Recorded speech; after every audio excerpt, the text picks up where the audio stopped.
Ladies and gentlemen, welcome to Fremantle Community Bank Oval, courtesy of Hungry Jacks. This is the West Coast Eagles live stream, taking on the South Fremantle Bulldogs. An absolute cracking day for football this afternoon. The sun is out, grass and field looking absolutely A+. Stephen Bandy here, calling your play-by-play, joined by Cameron Palmer in the hot seat of special comments. You are a special comments genius, Cameron. Looking forward to today's matchup with plenty on the line, plenty of permutations. Yeah, likewise, Steve. Great to be alongside you. Great day for footy, and really am looking forward to this match. It's been a long season for the West Coast Eagles when you consider the AFLW started all the way back in January through the AFL and the waffle season. I think there'll be a few relieved souls when we get to 5 o'clock today when the season does come to a close. For South Fremantle, they're on the cusp of their 6th straight final series, so they're looking to tune up for those finals that start in a week's time in the waffle. Yes, they're going to be in a great position to go back-to-back, the Bulldogs. Let's take a quick look at the ladder when we get a chance. And we see what both sides are really playing for today, Cam. Run us through. Now, this is going to sound like hyperbole, but just stay with me for a moment. This is a massive match in the context of the season. For the Eagles, we've got to acknowledge they're heavy underdogs, but if they can cause an upset today, they'll grab their 5th win. Depending on the result at Perth and West Perth today, they could avoid the wooden spoon. When you consider where this team was halfway through the year and some of the unfair criticism that has been labelled on the team, it would be a massive tonic to finish the season to just be able to get off the bottom of the ladder. Meanwhile, for South Fremantle, huge one today. If you look at the top 3 teams, South Fremantle here, Subi will play Peel today, Claremont will play Swans. They're all favourites to win. If those 3 results hold, there's just 1% between South Fremantle and Claremont. Now, you might look final 5, 2nd, 3rd, you're in a qualifying final, you get a double chance. Look beyond that, Steve. These 2 teams are unbeatable at home. South Fremantle are 8-0 at home so far this year. Claremont 8-1 at home. So whoever grabs 2nd will have a huge advantage next week, will be the favourite in the quali final. They would only be 1 win away from a grand final. It could be, when we are on grand final day, we look back at today as the most important of the season. I'm loving the research, Cam. You're spitting hot fire early doors. I think even the most staunch and confident of Eagles supporters would think some kind of an upset today would be heavily unlikely, Cam. They're missing a number of AFL-listed players. When we go through the list, what have we calculated? Yeah, I think we're down to just the 4 players for the with the Eagles' experience, and a number of them. You've got Izzy Winder, you've got Xavier O'Neill, Braden Ainsworth, and Ben Johnson. But the number of games amongst that group, it would be less than 25, I would imagine. It would probably be between that 25 to 30 mark. Oh, so you've nailed it. It's 29 games experience. So there we go. So look, but at the same time, there's some new players. There's a debut today for the West Coast Eagles waffle team in Nick Watson. So excited to see how he can go. And at the back there, you see number 56 on your screen, Kieran Hug. He's playing game number 50 today as waffle. It's I think his 33rd game for the Eagles, and he's playing his 50th overall. It's a bit unfair to put Kieran Hug at the back of the huddle. I don't think you can see who's talking there, but congratulations for notching up 50. A tremendous effort, an inaugural West Coast Eagle from back in 2019. Wishing him all the best. Sorry, take that back. 23 games for us and 27 over with Perth previously. So 50 games for Kieran Hug as of today. That away, Cam. We remember the last time these 2 sides locked horns. It was a 66-point margin in favour of South Fremantle. Of course, here at Fremantle Community Bank Oval, no home games for the West Coast Eagles in season 2021. And we look at the other probably interesting one when you look at the South Fremantle list is Hamish Free out today. Brock Higgins comes back in. There was a little bit of debate whether they may play the 2 ruckmans. Historically, South Fremantle have only played the 1 ruckman, and it's Brock Higgins that comes in, and Hamish Free, very unlucky. He's been one of the form ruckmen of the league, but Todd Curley's going with his experience, premiership winning at ruckman. He's bided his time, a couple of games in the reserves, Brock Higgins, to get match fit for the top level. And we see him back, about to begin proceedings in the middle, up against Daniel Borgogno for the West Coast Eagles. You can't ask for a better day here. Wind blowing slightly to the left of screen. You can see the flags going in the background, but otherwise, an absolute pitch-perfect day. And that Eagles midfield, you've got Xavier O'Neill, Hamish Brayshaw, Izzy Winder, and then Braden Ainsworth out on the wing. So that's where the experience is for the West Coast Eagles waffle. And we're underway, the final round of the WAFL competition, season 2021. And Brock Higgins first to get the hit out as Shark by the West Coast Eagles. The kick forward inside 50 is going to be the first for the Bulldogs. Great touch there from Miller, can't bring it all the way in. Jumps on his opponent, and we'll have a ball up. 25 out, South Fremantle. And it was Winder that sharked that first ruck tap, so good to see Winder get a little bit of midfield time. It'd be interesting to see what he can do across the day. Ball up, Miller takes it on this occasion. Brayshaw Claimed by 3 Bulldogs. He's not going anywhere. If you do have a look at the tackle stats, South Fremantle have one of the highest tackle counts, and their opponents have a high number against as well. Collins. Little handball. Bentley just releases. Not a lot of room for Ainsworth. Puts one up high off the right boot. Subin had it all to himself. Spilled it. Follows up with a tackle. And again, South Fremantle able to lock it inside their forward 50. Yeah, so just following up, 126 tackles per game in South Fremantle games. They have the highest average in the league per game. Miller again. Goes boundary side. Sharked by Brayshaw. Hacks it forward. Tough bounce for Higgins. Heading back is Dent to collect for the Bulldogs. Back feed. And they're controlling the ball nicely early goings. Hayden Schloit. Yeah, good setup behind the ball there for South Fremantle, sort of playing into their hands if you do kick long. They've got a very good and experienced back 6 or 7. He thought about a corridor kick instead. Had Subin, 15 out. Wheels around on the left boot. Sends it long. Good spoil on that occasion from Collins.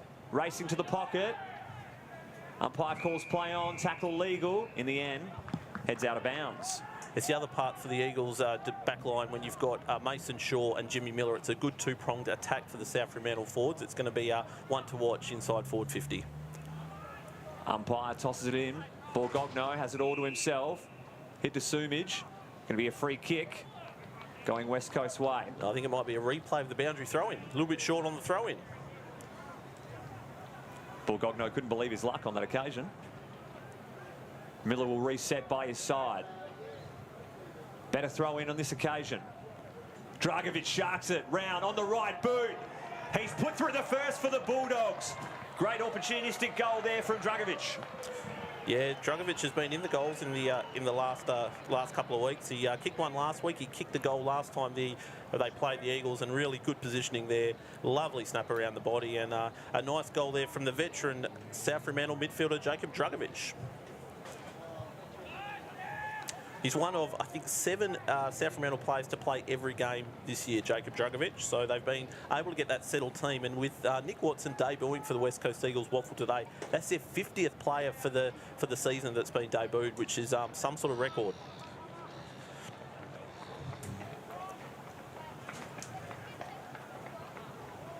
South Fremantle first to strike here this afternoon. We've been going 3 minutes and ball exclusively in the South Fremantle half, unfortunately, for West Coast Eagles fans. Might be a telltale sign of the afternoon. Borgogno gets it all to himself, but the umpire wants to redo it.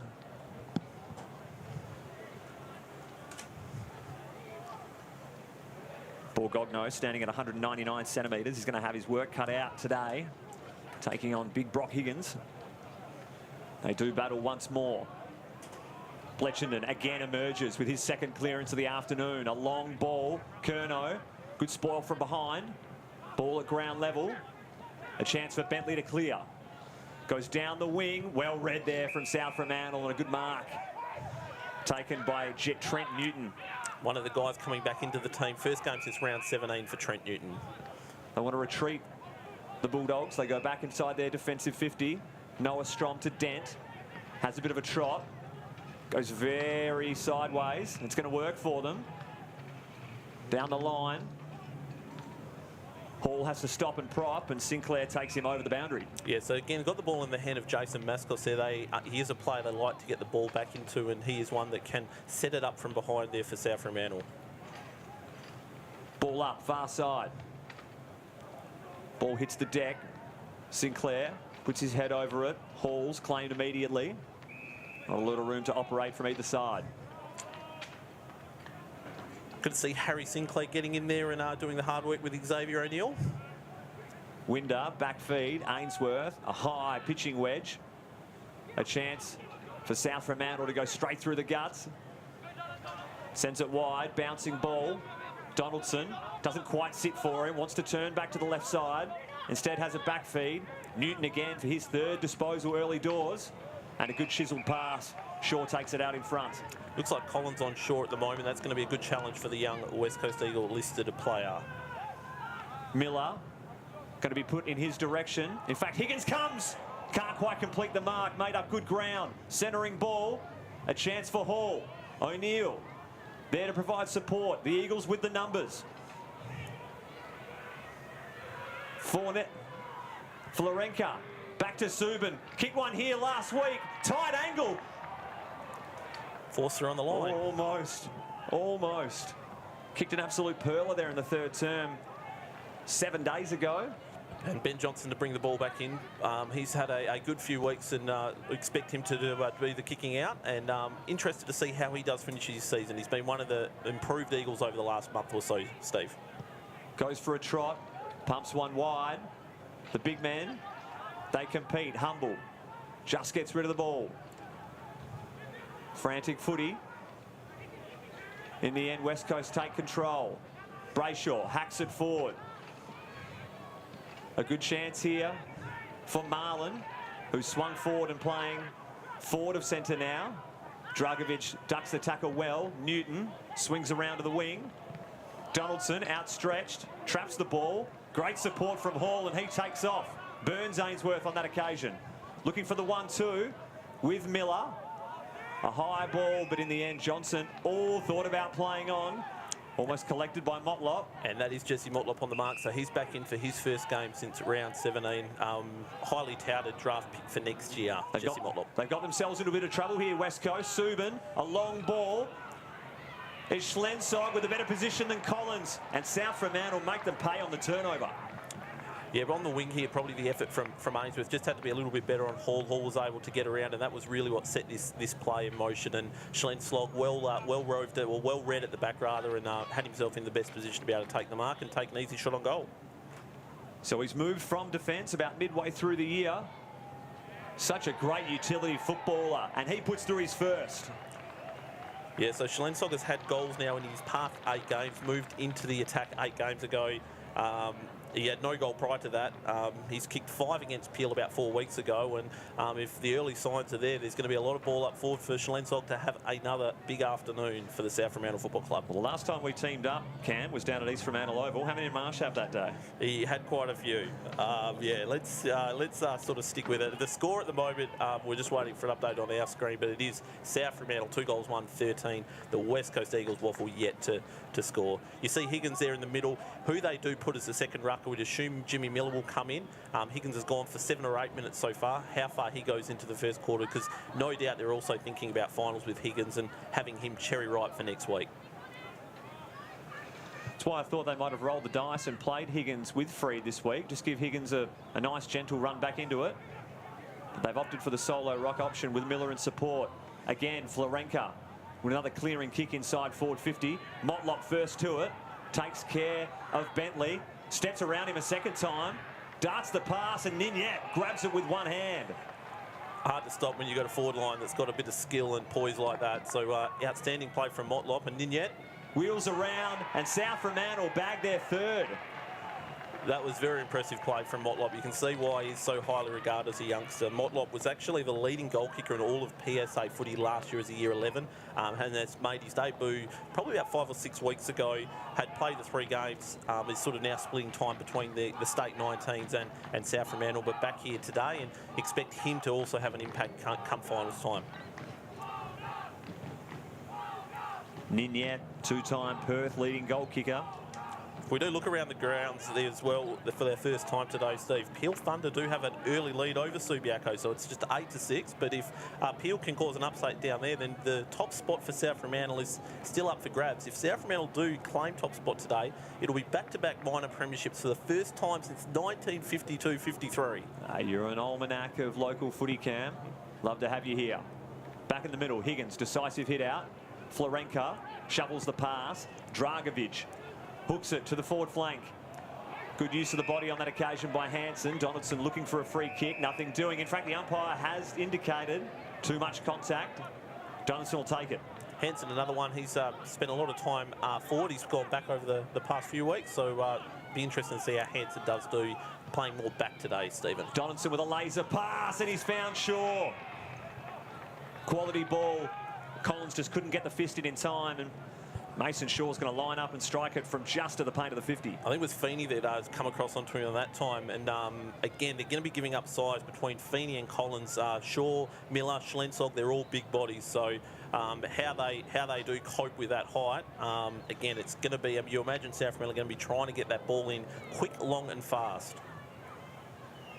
Mason Shaw for his first shot of the afternoon. We're right behind it here on the stream.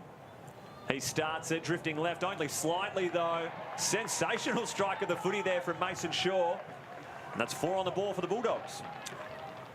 Yeah, so Mason Shaw had kicked 47 goals coming into today. If he does get 3 goals, it'll be the 3rd time that he's got 50 goals in the season. Been one of the most consistent forwards in waffle footy since about 2016, and that was a lovely strike of the ball. One of the better kicks going around, just has a nice, clean, smooth action, and that time just set it up on the right-hand side of the goals, and it just drifted beautifully inside that left post there, Steve. Well, he's second in the Bernie Naylor. I don't think he can catch Keitel, no matter how big a day out he has this afternoon. He is 15 back, so it would take some sort of afternoon, and with guys like Schlensog, Miller, Ninyet, Motlop, I imagine there might be a few that are trying to share it around. But it's 4 goals, 1-25 South Fremantle. West Coast Eagles waffle still looking for their first score, still looking for their first inside 50 entry.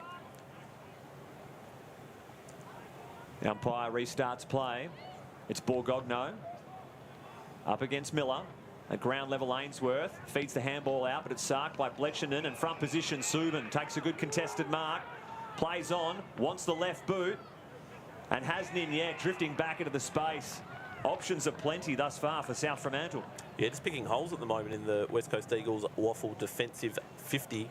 Again, nice little setup, just working well into space there was Ninyet. He's going to line up for his 2nd goal. As mentioned before, 4 years at the Perth Demons, where he finished on top of the goal kickers list on 2 occasions. This is his 2nd year down at the Kennel. Didn't debut until the preliminary final last year. Played the preliminary final in the grand final premiership win, Ninyet. Lining up for his 2nd in the opening term. Got quality distance on it, and the goal umpire doesn't move. Straight over his hat. Ninyet's got a couple. So another thing to sort of keep an eye out for is that there's another very clinical set shot on goal there by Ninyet. But South Fremantle actually have the best accuracy in the waffle. As you can see, Ninyet again, a bit like Mason Shaw, just a nice, clean, smooth action. And Shaw's there, the captain of the South Fremantle Bulldogs, Mason Shaw, to give his small forward a bit of a pat on the head and say good job on goal number 2. But they convert the best goal accuracy in the waffle, 61%. And early on, 5 goals won, they're hitting the scoreboard pretty easily. Give me live around the grounds for us, Cam. I was going to say stat winners quickly. Ainsworth leads the way with 4 and Subin also with 4. If we do go around the grounds, Perth have got an early lead over West Perth. Claremont leads Swans, and Peel do maintain that lead over Subiaco. Back into the middle again. It's Florenka with his 2nd clearance of the afternoon. In front position, Miller. Just moved from ruck back into his forward post. Takes the mark in front of Feeney. Just too big, too strong on that occasion. Just a nice sort of, it's just smart ball movement really. It's get the ball out of the middle and get it long towards these big targets. Long set shot this one, going to kick from right on the paint of 50, Steve. Well, they've been dead eye so far, the Bulldogs, for their 6th of the opening corner. It's pulled it a little bit just to the opposite side of the goal post, and the 2nd blemish on their scorecard thus far. And just looking at the South Fremantle defensive setup, they are just really well drilled under Coach Todd Curley. It's going to be a hard defensive group to penetrate today. Johnson goes long through the hands of Watson. Schloith just gets rid of the handball. In fact, the umpire said not good enough. Good tackle on that occasion from Nitschke. He's going to take the kick from right half back. Umpire waves play on. Drives a long ball down the wing. Higgins, the only one to fly. He's got options inside the corridor. Wants to use Hall. Takes it. Again, the switch of play to Subin, who's been very busy. Always wants that left boot. Back around to Kelly.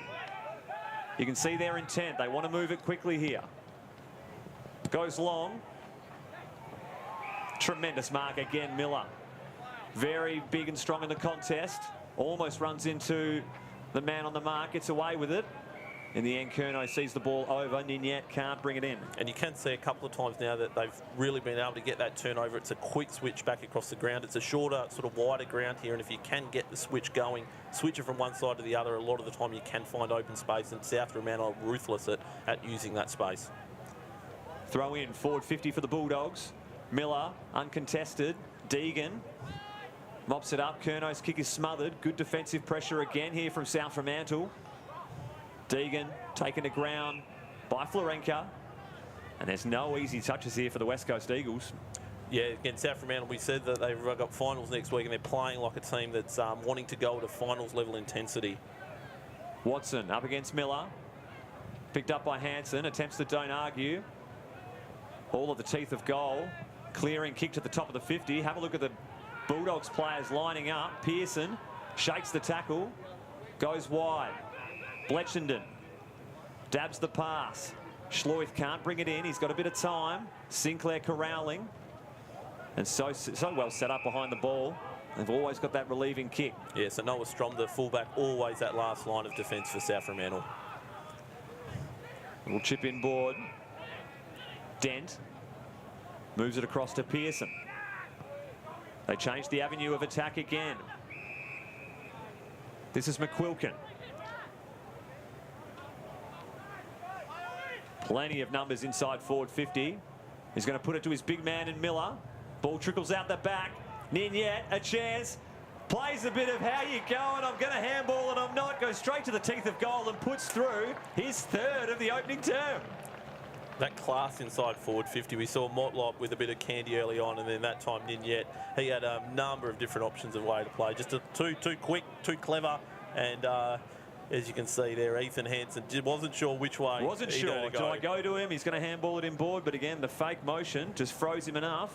Slid straight past him. So only 10 inside 50s for South Fremantle so far for 6 goals too. So converting 80% of the time they go inside 50, and it has been a ruthless opening quarter from South Fremantle. They're already out by 38 points. I think last week it was Claremont that built a 49-point first quarter lead. It's gone in a very similar vein this afternoon, Stephen. We see Eagles coach Daniel Pratt leave the big broadcasting tower, I guess you could call it, Cam, making his way to the West Coast bench. Wants to operate down at ground level. Probably just trying to get a bit of spirit into the boys, just get some momentum back into it. They just need a clearance, get an inside 50 and just get a score. Higgins roves the ruck tap from his opponent. Florenka 1-2. His pass at the feet of Strom. Kelly, Johnson attack the footy. Umpire happy to ball it up right half forward for South Fremantle. Yeah, Manfred Kelly who laid the tackle there. He's laid 70 tackles in the season for South Fremantle, third in the team on tackles. His forward pressure throughout the year has been an added feature in their forward line this year. Xavier O'Neill, not much room to move. Good to see he was able to get his body right for this afternoon's game. Quality tackle there from Watson. One of the many ins for the West Coast Eagles this afternoon. Higgins looking for Schloith, found him. Well done there from Collins, goalkeeper-like. Handball, Humble to Sinclair. The kick works to Bentley. Takes it like a first slip. Running past is Marlin. Even better smother there from Strom.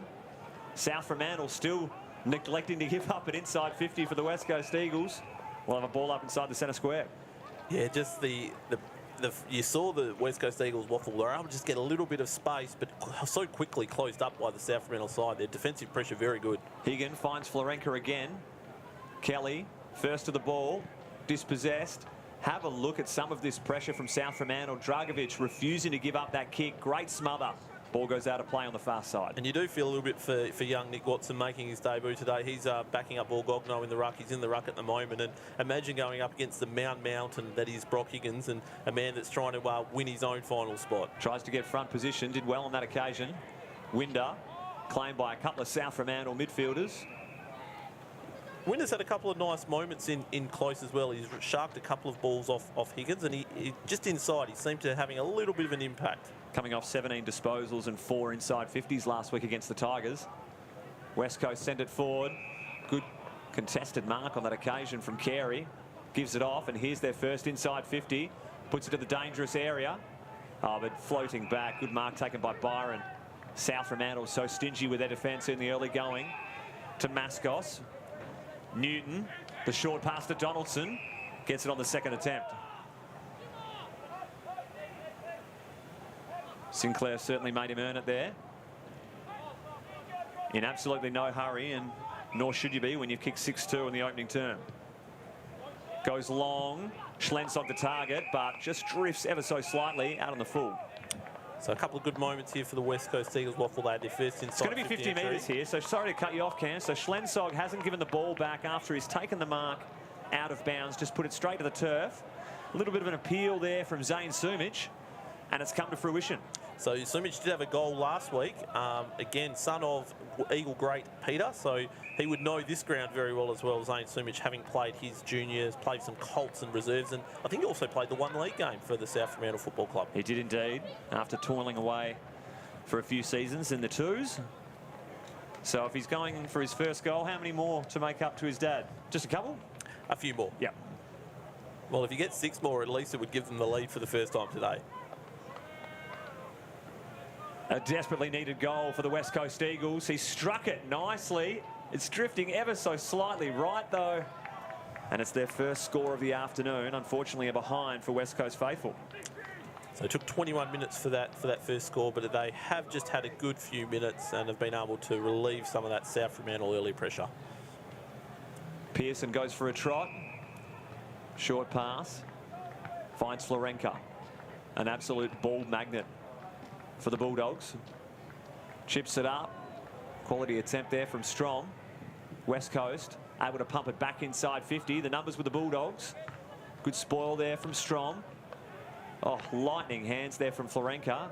And the South Fremantle can clear. Strong and Johnson do battle. A fair mismatch. Ben Johnson does well to bring the ball to ground. In the end, West Coast tie things up. Good job locking it inside their front half. You've seen the difference when West Coast Eagles have gone inside 50. It's generally been to contest them. They're outnumbered 5-on-2 on that last occasion. South Fremantle, when they're going forward, they're able to get one-on-ones or even be able to get the free man. Jake Florenka, as we spoke about, 8 disposals in the opening term, so damaging around the contest. Plenty of numbers around this ball. Kelly gives to a teammate under enormous pressure. Good tackle there from O'Neill. The umpire paying a free kick. I think he's saying must be dangerous tackle, I guess. Yeah, he's played an in the back, but probably more a dangerous tackle on Bletchenden there, I'd suggest. So you mentioned Florenka a few times. He was one of the hard luck stories last year of the South Fremantle Premiership team. Played all year, missed the grand final due to injury, and has just come back in the last 2 weeks. Had 34 possessions in just his second game back last week, and is well on his way to another big day. Here we go, a chance for West Coast. Hug streaming inside forward 50, open goal square. Strong attempts to get back there, but can't. And there's the Eagles opener. Lovely goal there from Kieran Hug. We mentioned at the top of the broadcast that he is playing in game number 50 today, so he has claimed a goal in his 50th game, and I believe it's he will move 3 clear of Nitschke, or is him and Nitschke tied for the... They're tied. Yeah, so they're tied. Hug does take a 1-goal lead, so no doubt Cooper Nitschke will be looking for a goal later on in the afternoon to try and peg that one back. That's right. It's his 16th for season 2021, Kieran Hug. Just going around the ground, Subiaco have taken control late in the first quarter against Peel. They lead at 26-8. Perth are leading West Perth 20-10. And at the other game that is between third place Claremont and 5th place Swan Districts, it is Claremont with a 10-point lead over Swans. Claremont would have one eye on this ground as well, knowing they've got to make up the percentage and feeling they've got a mountain to climb early doors. The stream this afternoon, courtesy of Hungry Jacks. West Coast Eagles on the board with their first major, courtesy of Kieran Hug. But again, it's South Fremantle with possession in the middle. They're able to spin out of the tackle there, retreating in territory, but Schloith able to find the target in Dent. And the run. I've liked the look of Newton so far. This pass just out of the outstretched hands of Motlop, though. Worth mentioning, about the 18-minute mark of the game, Coach Daniel Pratt went down to the box, and since he's gone down there, improved effort from the West Coast Eagles waffle. You're not hanging on him for not starting there, are you, Cam?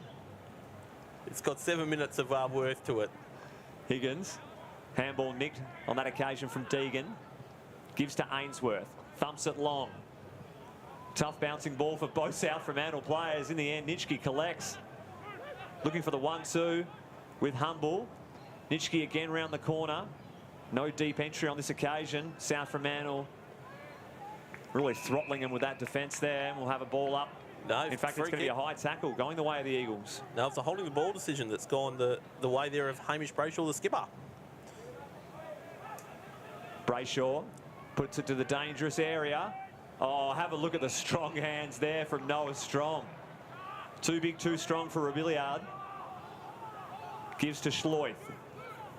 Just lost Nitschke in traffic there. Florenka. Darting ball. Johnson stands the ground. Great courage there from Ben Johnson, stepping in the way. Taking it in front of Mason Shaw, and it's going to be 50 metres as well. A little bit of ill discipline from South Fremantle. We're going to get the second shot on goal for the West Coast Eagles waffle due to a 50-metre. We saw Zane Sumich just miss, and now Ben Johnson's going to have a chance to have a shot on goal as well. One position in footy you just hate to play, standing in the hole of the big forward, and when you're built like Ben Johnson, it's certainly an uphill task, but he's done well on that occasion to take the ball. Deserves a goal almost, you would say. Surely his first for the season, playing prominently bound down back. I'll get the stats man, Cameron Palmer, to check that one. But for 2 in a row for West Coast. And he snuck it through. Just pulling up the stats for Johnson as we speak. No, the Waffle website's deciding to play on me here, but lovely finish there from Ben Johnson. That's the one thing early on. The goal kicking and set shots on goal have been very clinical from both teams. Zane Sumich, of course, missed that long range one, but overall, 27 minutes in, we've got an open, enterprising game of footy. If not for those first 17 minutes. Ben Johnson taking a 58 in the 2019 draft. One of several Eagles out of contract at the end of season 2021. That list is quite large. We'll start to see some of them put pen to paper, and some been told that their services are no longer required. Always a difficult period coming to the conclusion of these home and away seasons. 27 minutes in, the umpire wants to have another crack at it. And the way the game started, Cam, I would have thought Eagles putting consecutive goals on the board looked a little bit out of reach, but here we are. Good perseverance. But have a look at this midfield. Dragovic steps inside, gives to Subin. He's been busy in the opening quarter. High ball. Hits the deck, Curnow. Clever tap, Ainsworth. Zane Sumich just thumps it long, makes it someone else's problem. Higgins puts it to deck. Again, West Coast just making up some territory here with a couple of scrappy kicks. It's working. Young streaming out. Winder, he's claimed. Ainsworth again with another touch. Bangs it forward on the left boot. Bentley and Mascos in the foot race. Mascos uses the body very effectively. Byron retreating, but he's got the outlet pass. Oh, just gets there in time to haul. Pressure's been very good in the last probably 10 minutes from the West Coast Eagles waffle team. McQuilkin has it a right half back. Short pass, only just the required 15. Pearson takes it in front of Humble. Umpire doesn't give him a lot of time. He wants to switch play to the opposite pocket to Noah Strong. This is good play again. They've just set it up nicely, their forward pressure and their forward press. Short passes on. Finds Mascos. Puts the burners on. Chisels the pass beautifully again. Subin takes it clean out in front. Schlensog makes his way up the ground. Dinky little pass over the top. Donaldson has to hold up with Collins taking the mark. Good lead out of full forward there from Zach Strom. It was ignored early, went to him late. In the end, the umpire said in fringe, he's going to get the kick. Sandra Sully with the late news. That's the 4th goal of the season for Ben Johnson. Zach Strom gives off. Donaldson from 50, pumps it long. Has he got the legs? Curnow gets there just in time. Good effort from Curnow just to come across and make the spoil and get that over the line. How many goals you say? That was his 4th goal for the season. Oh, where's he? Yeah, right. Where's he been? Florenka up to 10 possessions. And that is the siren to indicate quarter time here at Fremantle Community Bank Oval. It's a decisive lead for South Fremantle. They kicked the opening 6 majors. West Coast fighting back with a couple in return. Absolute pleasure to have me company this afternoon. We'll run through a few of the stat getters to finish the term. Braden Ainsworth leading for the West Coast Eagles. Ben Johnson kicking a goal and having 6 himself. Brayshaw with 5 and Michael Humble with 4. Moving over to South Fremantle, looking a little bit healthier on that front. Jake Florenka, he reached double digits.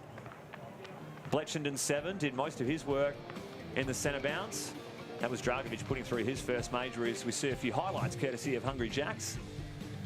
Nick Subin with 7, Mascos 6, and Chad Pearson with 6 coming out the back half. Yeah, Subin there that set that one up to Schlensong, and I reckon a couple of these goals coming up, that one there from Ninyet around the body. He's got 3 in the first quarter so far. Mason Shaw, a nice long-range effort that came in. But it was all the South Fremantle early in the quarter. It was probably about the 17 or 18 minute mark that the game did take a little bit of a turn. This one here was a very, very classy mark by Jimmy Miller. And I think this one here is another good grab again by Jimmy Miller. So Miller has had a bit inside 50, and this was the goal from Ninyet. 1 way, 2 ways, and there he goes. 3 goals in the opening quarter for Ninyet. So this was West Coast goal, the first of their campaign. Turnover from South Fremantle, and they make them pay. Kieran Hug with a quality finish on the run, and Ben Johnson stepping in to fill the gap, getting absolutely pummeled by Shaw. 50-metre penalty, and makes no mistake with the set shot. We'll take a short break here at Fremantle Community Bank Oval, and we'll see you very shortly.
Welcome back. Quarter time here at Fremantle Community Bank Oval in the final round of the WAFL competition. Round 22, that is, and it's the West Coast Eagles taking on a home ground South Fremantle.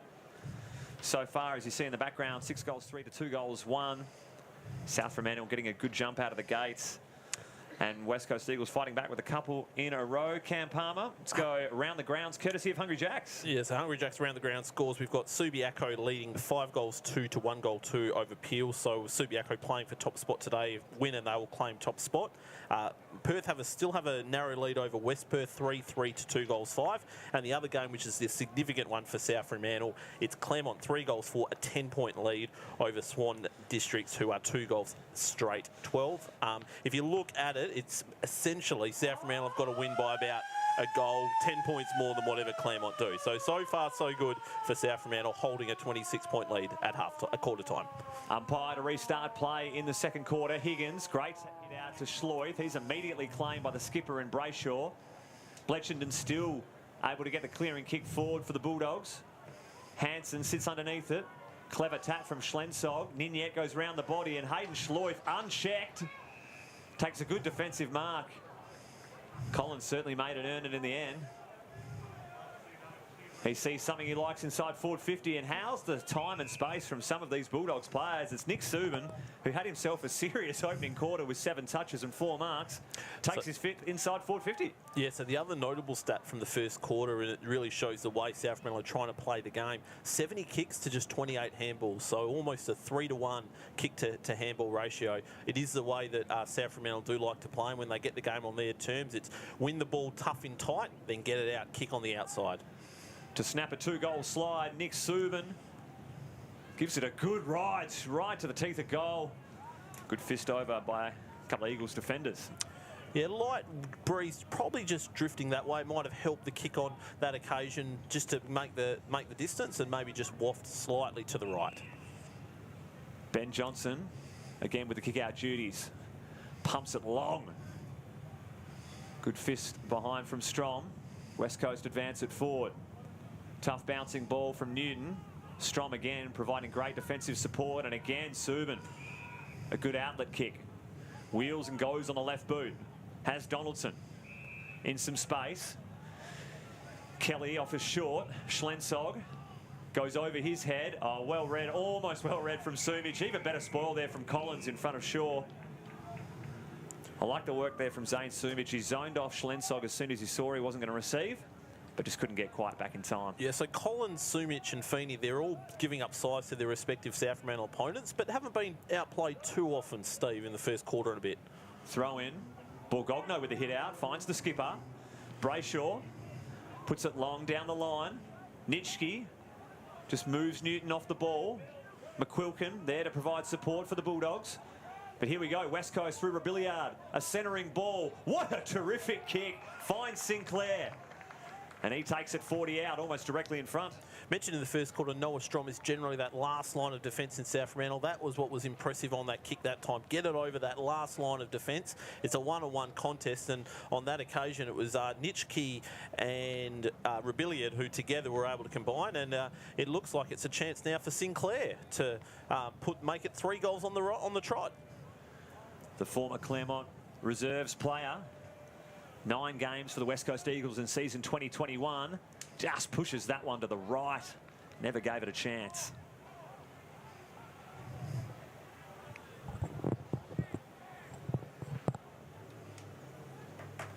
The chance there for 3 straight for the Eagles goes pegging rather. Pearson goes for a bit of a trot, sends one wide. Good mitts there from Zach Strom. Zach Strom was, of course, the best and fairest last year for South Fremantle, best and fairest in a premiership year, albeit he'd like to have that kick back. Well cut off there from Isaiah Winder. Getting a good run in the midfield in the final rounds of the WAFL season. Goes long, but again, it's just all Strom. Nitschke held off it cleverly by his opponent. And he's got numbers on the near side. Schloith lowers the eye. Schlensog, good spoil there from Collins. Making up good ground. Borgogno. Well tackled from Higgins. Unsure how he got rid of it. The umpire said, I do, illegally. Good pressure there from Higgins. Bulldogs not giving up, battling hard, but it's hard against the experienced heavy body of Brock Higgins. He'd love to be on the end of it. That kick's almost sliding right off the boot. Johnson couldn't handle it. Well picked up from Curnow. Geez, he's weaved through traffic nicely there. The kick let him down in the end. Shaw takes the intercept. Wants the kick to open up play. Goes through the hands of Bletchenden. Real good play there from Brayshaw to sort of feed it out and then get the handball back. Give and go. On that occasion, just a little bit untidy with his pass to Rebillard. And we'll see a throw in on the far side. Just around the grounds, Claremont have had their lead narrowed to 5 points at Swan District's 18, Claremont 23. And likewise, Subiaco have had their lead narrowed 32 to 21 over Peel. Throw in. Higgins wins out. Well read from Bletchenden. Hacks it forward on the left boot. Schlensog gathers nicely. A high ball to half forward. Sumich doing battle with Miller. Sumich hits the deck. Big ball here. Johnson, very clever. Feeds the ball out to Ainsworth. Just over the head of O'Neill. He's got to persist with it. He does. Gives to Brayshaw. 1-2 with Xavier O'Neill. Just runs away from the outstretched hands of Dragovic. Handball inside. Oh, he didn't even see Dent. Almost blindside tackle there from Bentley. And an inside 50 goes absolutely begging there from West Coast. Untidy football all round because that pass was nowhere near Hayden Schloith. Paul Gognow's got some words to say to him. Quiet start from Xavier O'Neill. That was the best part of play he's had today. If he can get a little bit more lively, you expect the West Coast Eagles waffle to eat back into this lead that South Fremantle have built up. Oh, I love that composure from Ben Johnson down half back, 1v2. High ball from Dragovic, going back with the flight Curnow. Oh. Shaw almost could have sent him into next week. Brayshaw opts to keep it in. Does well in the end. Marlin hoiks it forward. It's all South Fremantle off half back though. McQuilkin. Again, Nick Subin just doing what he likes here on the opposite wing of play. Chips it inboard. Mascos has some play. Wants to move it again to McQuilkin, but Deegan makes sure he's not going far. South Fremantle mucking around with it a little bit. High ball. Kelly flies with Curnow. Great follow-up tackle there from Mitch Curnow. And West Coast providing a good bit of defensive pressure off half-back to start the second term. And Mitch Curnow, evident of that, he went back where Angels feared to tread a little bit earlier, and then that one there, very good tackle. Where Angels feared to tread. You're on fire, Cameron. Got to get it at least once a game. Ainsworth dabs the pass. Curnow again. Kicks for distance. Ball hits the deck strong. Misses Higgins in the handball. Subin fires one to Pearson. Outside run. Dent. Long ball to half forward. Good position. Marlin takes a good grab in front of Motlop. Pulls the trigger in the corridor. It's a ripper to Humble. O'Neill calls for it. Ignored. Goes wide to Johnson. He's got a loose man on the wing. Obliges. Sits for Bentley. Gets rid of it in time on this occasion. Good ball to Rebillard. Handball. Finds Hug. Can he get his second? He has a dip at it. To the goal square. Watson just gets rid of it. Sinclair, is he bent around enough? I think he has. West Coast, 3 in a row here at Community Bank Oval. And I'm going to give Kieran Hug the benefit of the doubt there, Steve. I reckon he has just put that one up nicely to the top of goal. And Bullgogno wasn't having a crack, you reckon? No, I think he set that one up nicely. And then at the bottom, I mean, we saw Sinclair mill one a set shot probably 5 minutes ago. Nice way to make up for it with a lovely snap around the body as he comes off for a well-earned rest. 3 goals on the bounce now for the West Coast Eagles waffle, and the margin back to 20 points. Initially from Scotch College, Harry Sinclair. Quality finish on that occasion. Round the boot. Let's go round the grounds, courtesy of Hungry Jacks. Yeah, that Hungry Jacks around the ground update. Subiaco have rebuilt a 23-point lead. Claremont out by 12 points over Swans, and West Perth have taken the lead over Perth 24 to 22. Now, Peel Thunder kicking a couple of goals there. No, Subi kicked the last 2. They pegged it back a little bit, Peel, but Subi have kicked the last couple. Umpires, I'm bringing their A games in terms of the centre bounce thus far, but long afternoon ahead of them. We did say that South Fremantle are tuning up for finals. Umpires be tuning up for finals time as well, Steve. Brayshaw fighting hard in there. He's claimed by a couple of Bulldogs. I don't think we have centre clearance stats up here in the box, but I can tell you to be heavily slated in favour of the home side. Such a classy midfield they possess, including this man, Schloith. Oh, he's acting for the free kick, and the umpire said throw, in fact. Pearson deals with O'Neill unnecessarily after the play. It's going to be Deegan to send him forward. Goes long. Nitschke the target. He's moved off it with ease in the end, and Noah Strom takes a relieving defensive mark. Thought it could have been a push in the back there. Umpire didn't see it that way, though. Short pass, Dragovic. Takes it at left half back. Again, noticeable the way that South Fremantle are trying to move the ball by foot. 47 marks to 13 in the stat as it currently stands. Zach Strom front position. Geez, he's got some strong jukes. Takes that one in front of Marlon. He's got Donaldson short.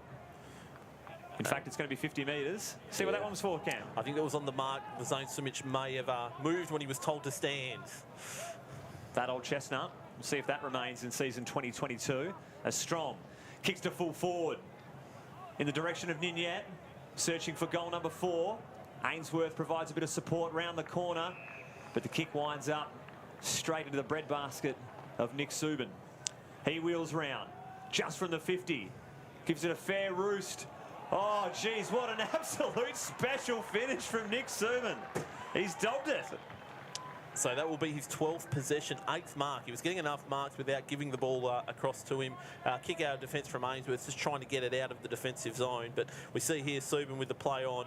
Seen him do that more than one occasion at AFL and Waffle level. I think it's over 150 AFL games. He's played in 4 different Waffle premierships, and he would be very keen to play a part in a South Fremantle premiership this year and make it 5-time premiership player.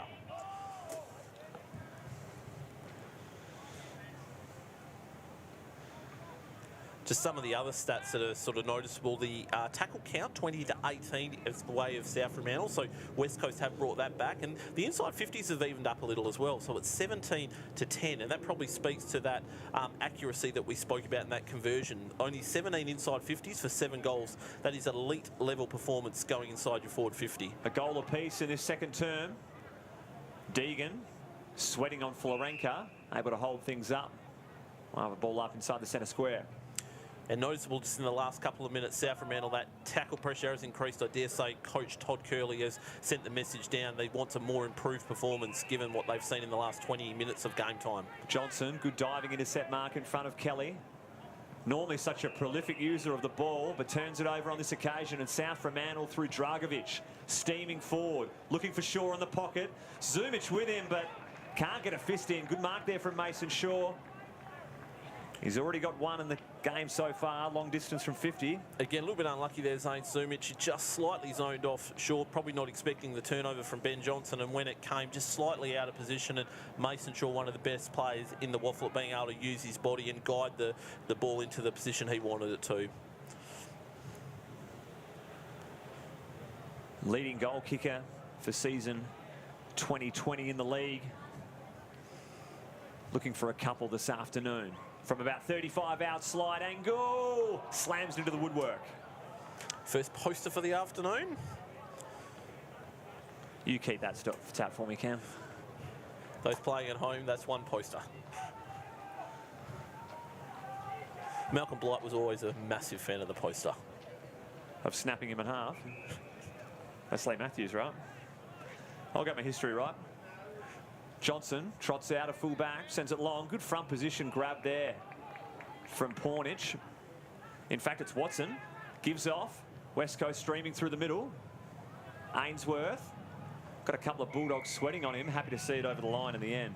Yeah, Captain Brayshaw has had the ball a couple of times, but probably a couple of kicks he'd probably like back. That was the one there. If he had just been able to get it over to Ainsworth, they may have had a inside 50 entry to a pretty open forward 50 as well. We'll go around the ground soon, Cam, courtesy of Hungry Jacks. Throw in. Miller in the ruck now, up against Watson.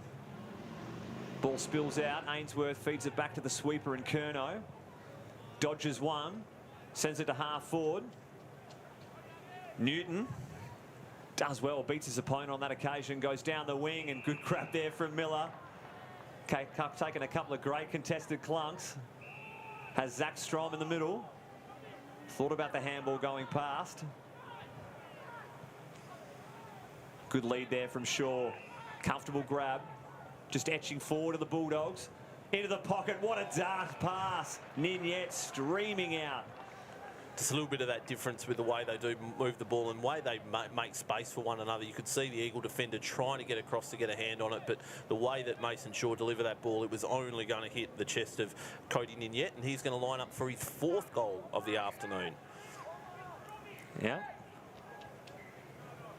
He had 37 on the season going into today. That's the most he's ever kicked in a season. For number 4, geez, he slotted that through nicely. He's brought the kicking boots today, Cody Ninyet. Yeah, so 4 goals, and as we go around the grounds, courtesy of Hungry Jacks, it's Subiaco 9 goals 2, leading Peel Thunder 3 goals 3, 2 goals to Sokol and Greg Clark over there.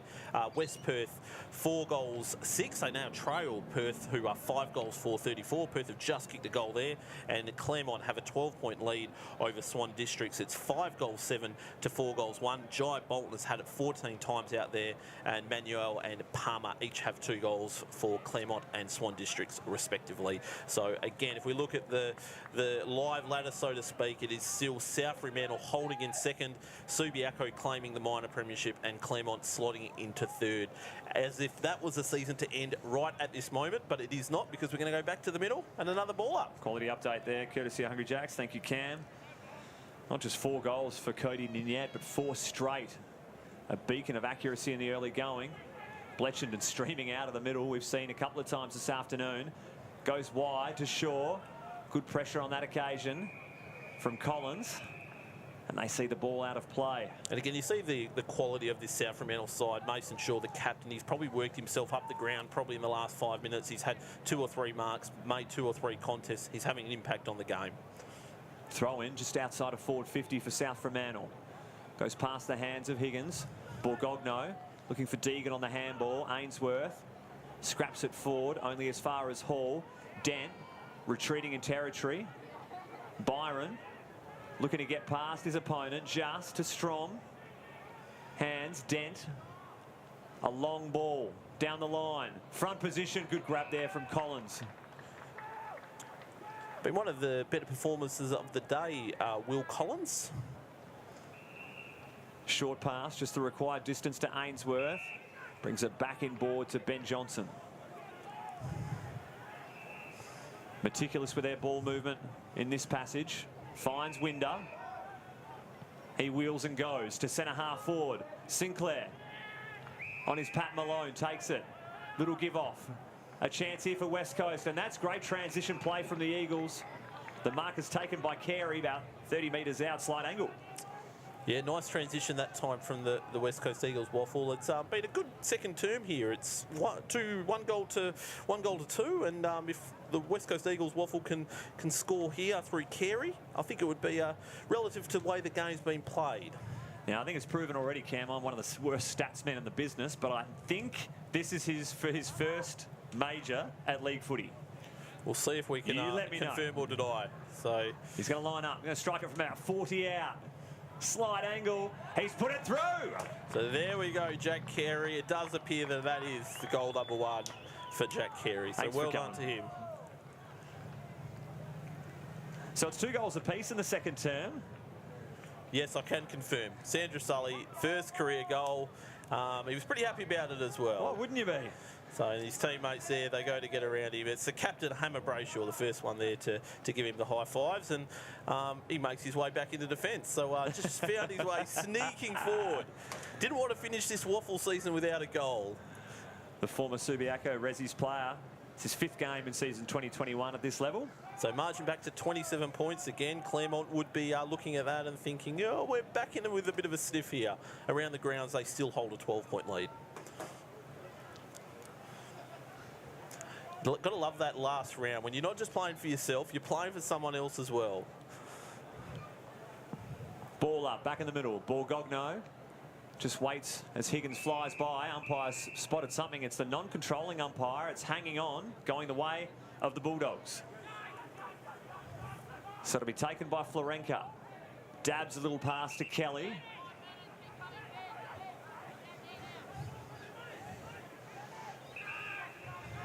Manfred Kelly, 2020 Prendergast medalist, pumps it inside 50. 3 Eagles go up for it. South Fremantle. Ninyette stays down. High ball. Mason Shaw going back. And a great fist through by that man, the goal kicker, Jack Carey. Doing it at both ends of the ground at the moment is Jack Carey. So Cody Ninyette loves round 22, it would appear. Round 22, 2017, kicked 7 goals, 4 against East Perth. That's his career best so far, 7. Where are you pulling these from, Cameron? Sometimes you just fall into stuff. You fall down a wormhole and you end up where you need to be. Mitch Curnow has it. Like the quarter of Mitch Curnow, he's sort of been one of those ones to really show some endeavour for the Eagles waffle side. Wide ball. Good mark taken from Winder. And again, Winder another one. He's been pretty good getting that little bit of extra midfield time. Goes down the line. Hands to it. Is Rebillard. Can't bring it in. Ball at ground level. Umpire spotted a free kick going the way of the Bulldogs. Newton, I think it is, that's getting that one. He's opting for the switch of play into their defensive 50. Hall gives the hands. Mascos. Quality user of the ball finds Kelly. Goes back to Hall, bit of run off half back.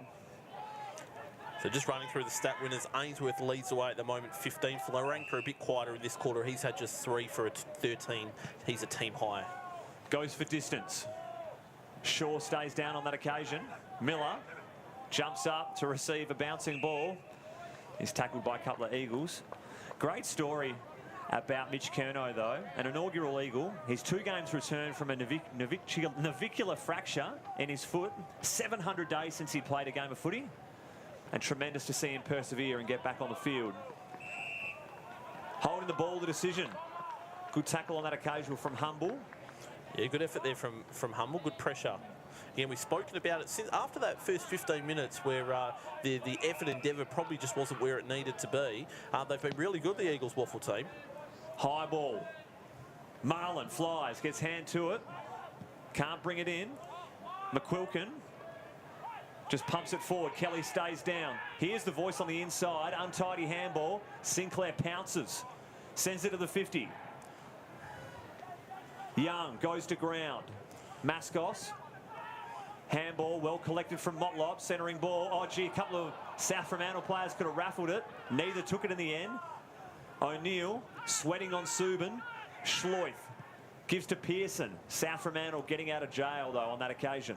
Looked like they both were searching for the raffle ticket instead of going for the mark, Steve. Bletchendon a wide ball. Ninyette. Tight ropes inboard. McQuilkin. Quality run and support. Moving past. The long ball goes over the head of Miller and just slotting in nicely. Motlop will say it was a well-directed pass. Yeah, you can see that for a young player like Motlop, he was at the contest on the half-back flank, and his work rate just to get towards the half-forward flank, outstanding effort there from Motlop, and he's rewarded. He thinks he's got a chance. He's going to kick from probably just outside 50, but the way he's looking, Steve, he thinks he's got the journey. He's going to have to strike it well. Oh, he moves past his opponent, gives himself a little bit more distance, and the kick is always near-sided. That's the minor score. Just a quick Hungry Jacks around this ground update. It's gone into a bit of a stalemate at Claremont. It's still Claremont 5 goals 7 leading, Swans 4 goals 1. Meanwhile, Subiaco have piled on another goal there, 10 goals 3 over Peel 3 goals 4. So Subiaco have got that one hand on the minor premiership at the moment. Johnson moves past the man on the mark out of full back, but the kick, it's been gobbled up by Strom on that occasion. Not a lot of West Coast presence in the air in that contest. Newton has it. Kick makes Dragovic work of it. Hug there. Good defensive tackle. Zach Strom. A little bit untidy with a couple of handballs off half back. Sinclair putting the pressure on Newton, and West Coast do well to hold up play. And you've called that a few times in this quarter, Steve. Untidy from South Fremantle, which is uncharacteristic. They normally use the ball pretty well, whether it's trying to do a little bit too much with it, or maybe the pressure has just improved from that Eagles waffle team. Throw in. Front position, Watson does well. Even better collect from Bletchendon. Bouncing ball, Donaldson gives to Motlop. Oh, almost shakes a couple of tackles. Did the first, but the second buries him into the turf. In the end, it's going to pay in the back. Advantage is paid. The kick to half forward. Brilliant work there from Dent. Gives off the handball, kick inside from Byron. Miller can't bring it in. Second effort, not too bad. Schlensog does well at ground level. Handball back inside. Subin opts not to go for goal. Schloith goes clutching for his knee. Let's hope he's all right. That's devastating news from South Fremantle. Deegan clearing kick, check side, dribbles out of defensive 50. Humble claim by a couple of Bulldogs. Just looking behind the ball, Schloith just back to his feet, still very proppy though on that right knee. Hectic ball, Marlin hacks it out. Again, the Stroms. So many intercept grabs from these errant balls from West Coast. Florenka has it just inside 50. Spots something in the pocket he likes. 2v1 from West Coast. Good defensive work from Sumic. West Coast able to clear. On the wing, Pearson though. Yeah, another South Fremantle player down behind ball. That's Schlensog now that's down. He's just slowly gotten back to his feet. Schloith looks like he is okay. It was very amazing. relieving. Just went clutching for that knee automatically. Must have just been a contact injury and not a twisting one. And a veteran move from Schloith. The minute the trainer got there, he ran off in the other direction. So you knew he wanted to stay out there. Higgins, tremendous hit out. Oh, great tackle there from O'Neill. Nothing doing, says the umpire. Subin, streaming out of the contest, goes long with the ball, smacks the padding of the post. Great effort from Nick Subin, but a minus score for the Bulldogs. Yeah, he's clearly been the most influential player in the game. Subin up to 13 possessions, kicked 1 goal, 3. So you just think if he had ever added another goal or 2, how much he would have been having. Bletchenden is actually up to now a team high 14 for South Fremantle as well. So he's just a workman-like performance from Tom Bletchenden. Mascos looking for Newton on the inside. O'Neill reads it well. Clever tap forward from Hanson. But it's Newton again with the 1-2 with Byron. Goes back to Noah Strom. And again, South Fremantle able to keep possession at half-back. Finds Pearson. Pearson state player this year. First time he made a WA state side. Long ball. Feeney was searching for contact. Schlensog had front position and in the end interfered with. He's going to have the free kick about 45 out. 45 angle also. Yeah, quite start so far for Schlensog. Only the 4 disposals so far. He's taken just the 2 marks. He has kicked a goal and he will line up for his seconds. A little bit unlucky there, you feel, on, was it Collins there? But Schlensog will line up. And the kicking, not quite as accurate in this second quarter either. It was a hallmark of the first quarter for South Fremantle. Strikes it. Umpire doing plenty of work. Never really had a chance. They're peppering South Fremantle, but can't put it through the middle. So just on that, so 2 goals 6 here in the second quarter for South Fremantle, 2 goals 1 for the West Coast Eagles Waffle. Consistency from the West Coast Eagles Waffle. 2-1 in the first, 2-1 in the second. Johnson short pass to Deegan. Sees the captain edging this ball slowly but surely and safely forward. That's a brilliant pass. Finds Winder and he's off to the races. Needs to shirk the tackle. He's ended up getting through about 3 of them in the end. Nitschke there in support. Back feed to Brayshaw. Has to go blind. And this is where they're getting themselves into trouble here, West Coast. The blind kicks forward. They're so well set up here, South Fremantle. No different on this occasion. They work it through a string of hands. A high ball down the line. The double fist from Sumic. Collins, slick handball. Too slick though for Winder. Carey. Back feed. Brayshaw, little chip, finds Deegan. Wanted to move it too quick, and thankfully the siren wins out in the end from some untidy footy. It's a 31-point lead in favour of South Fremantle. West Coast fighting back in that second term. And the Bulldogs probably had the ascendancy in the last 5 or 10 minutes of that quarter. We'll have Cameron Palmer run through some stat winners when his phone isn't passing out and giving you absolutely donuts.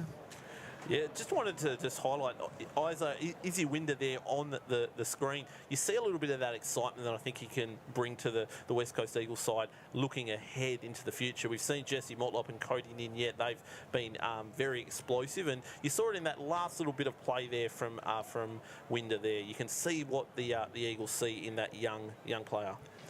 Let's have a look at some highlights of the first half, courtesy of Hungry Jacks. And this is in that second term, actually. Good centering ball there. Sinclair missed that shot, but did then get the goal a little bit later on. We're going to see it again. It was that good shortly. Hug, not having a shot on goal. Tremendous handball out there. And there he is, putting through a quality snap finish. Dragovic has had a lot of the ball for South Fremantle. Another one of Zach Strom's many a marks. This is Nick Subin wheeling around, putting one through from just inside the 50. 16 possessions and 8 marks for Subin. Clearly the most influential player in the first half.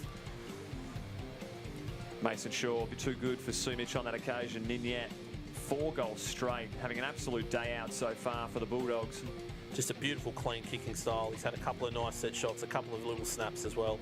And this coming up here, I think we're going to lead to the first ever Waffle League goal for Jack Carey. Had a bit of a roam down from his defensive task, and he's put one through, and you can't wipe the smile off, no matter what the margin is. And this was just that little bit of play from Izzy Winder, taking on 1, 2, 3, and then getting the handball out wide. So some of those individual stat getters. Ben Johnson now leads the way for the West Coast Eagles waffle team, 16 and a goal. I want to take a stab. How many kicks out of that 16? 3. 15 kicks and the 1 handball.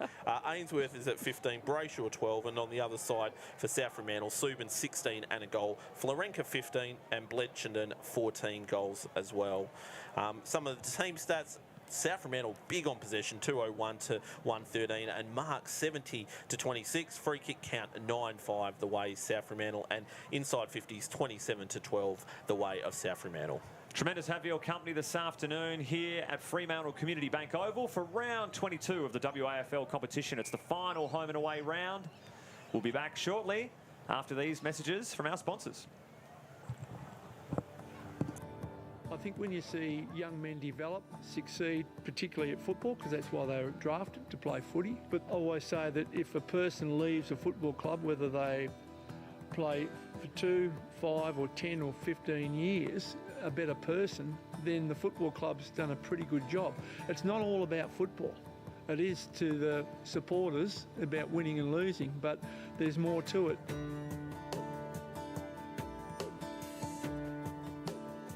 I came to Perth Football Club in 1967 as a 17-year-old. There were a lot of good and older men at this club, and I soon went from a boy to a man in a couple of years, and I was lucky enough to play in a 68 premiership. There's a young Perth forward going back to have his kick and throws the 4 points to Perth. And there's the siren. Perth have won the 1968 grand final. Perth Footy Club was something special to me. Got great memories. Believe it or not, 1977, I played in the first State of Origin game, and Fitzroy had appointed a new coach, and I thought it was time to make a move, and I met with the late Harry Atlas, who was the president of East Perth, and on a handshake, that's how I ended up at East Perth. His kick is going into a nest of East Perth players, and it's been taken as the siren has gone. The siren has gone to win the 1978 grand final, and look at them.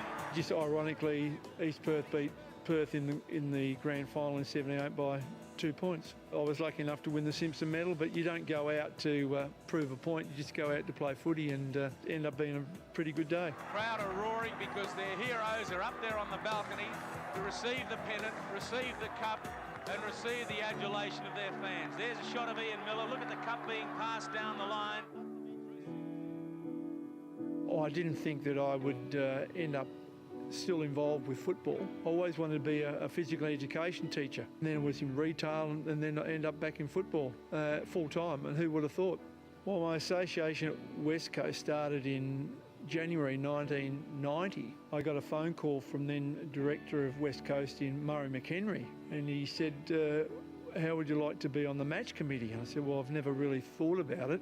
Can you come up and meet Mick Malthouse? I said, certainly. So I was a selector for the first 3 years on the match committee, and then I was chairman of selectors from 93 to 99. Yeah, so we played in 3 grand finals, 2 premierships, and finals for 10 years. It was a pretty good ride. The Eagles are going to win their first leg. A long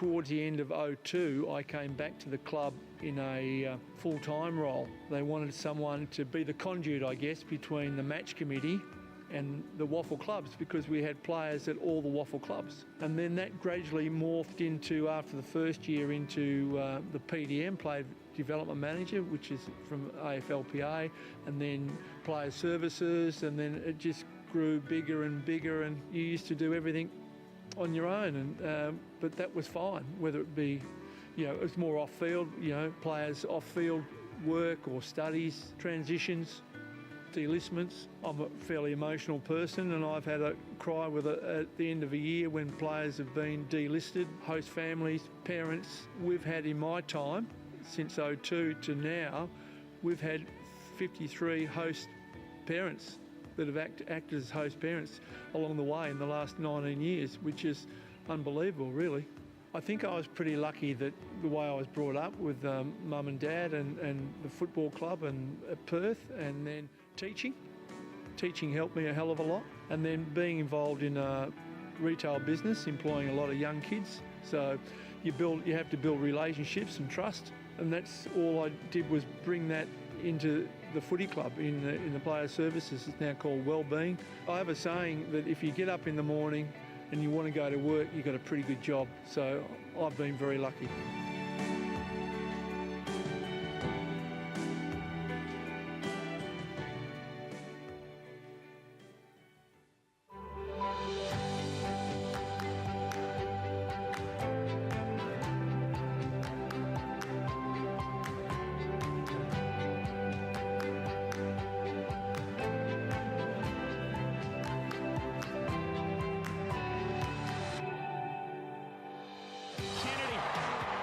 Tackle, bounces off a couple, swings on to the left, and swings it through. It's 6 for Josh. It's 600 for Josh Kennedy's career. Hey guys, just want to send a massive shout out to all our supporters. We've reached 100,000 members. It's fantastic effort. Thank you so much. Cheers. So Lloyd swings round. Quick football. That's better. Oh! Goes McGovern. Thank you to all our members, all 100,000 of you plus. 100,000 plus. We love yous. You're the best in the world. And Paris Laurie has got no one between her and the goals. And she rewards that work from McCarthy. Beautiful goal from Paris Laurie. 100,000 legends. That is epic. Thank you so much for your support. We appreciate it so much. You guys are the best. Darling, Allen out the back. Cripps can get it to Allen. Oscar Allen! Eagles are in front. 100,000 members. We can't believe the support we've always got here. Hopefully we'll have full capacity crowds back here at Optus Stadium soon. But until we see you, we can feel your support wherever we are, and we're just so proud. Thank you so much for your help. Ash McCarthy from directly in front. And they strike through first. The Eagles. Thanks to all the 100,000 West Coast members this year for your incredible support. We're really looking forward to getting the season started at the end of this year and can't wait to see everyone back at Mineral Resource Park soon. 100,000 members, really appreciate all the effort and support that you guys put in. Hopefully we can have a great season and get a few more members. Cheers. For her first AFLW goal. And the goal umpire didn't move, and the Eagles one entry for one goal. Wowee, we've got more than 100,000 thank yous to say. We're so grateful for all your support from across the world, and we can't wait for another big year for the Blue and Gold. Got a hand on it, one paw. Lays the tackle on Smith. Opens up the angle. Look out. 100,000 members, what a massive achievement once again. Thanks for all your loyal support. We'll see you down here soon.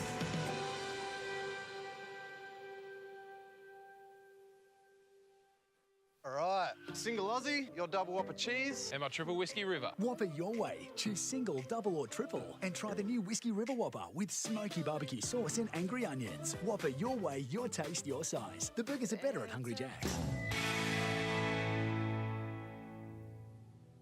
Devastation on a scale rarely seen here in WA has destroyed almost half the buildings in Kalbarri.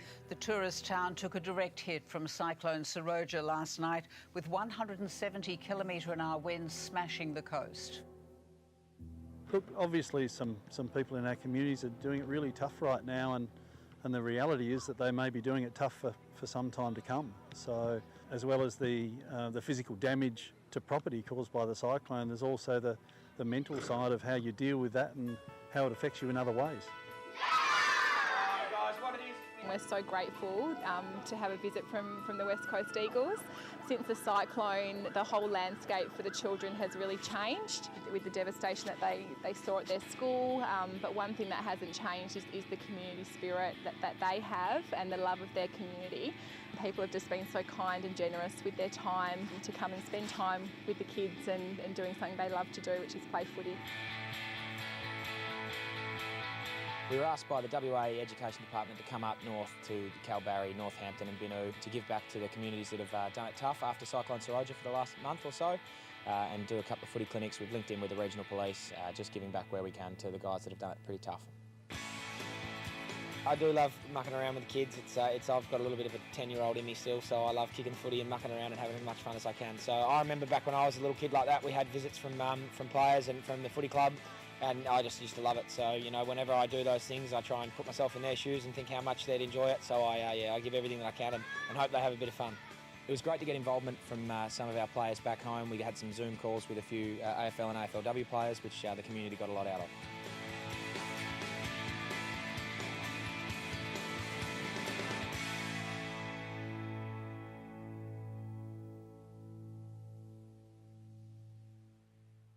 Family time's more fun when you keep it simple. Take a break with Hungry Jack's new feast bundle. Get 2 tender crisp chicken burgers, 2 Whoppers, 2 cheeseburgers, 18 nuggets, 4 small chips and 4 drinks for $34.95. Only at Hungry Jack's. Not every AFL player's career and journey is glamorous and rock and roll and you play every single game. And to come out here and play a professional sport in a different country is kind of what you dream of. I think from my perspective, it's always been a battle. Sometimes I do win and I get into the AFL team and sometimes I don't. We always did the same kind of things growing up. Fights are behind closed doors.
Welcome back to the start of the second half here at Fremantle Community Bank Oval, where the West Coast Eagles are taking on the home side, South Fremantle.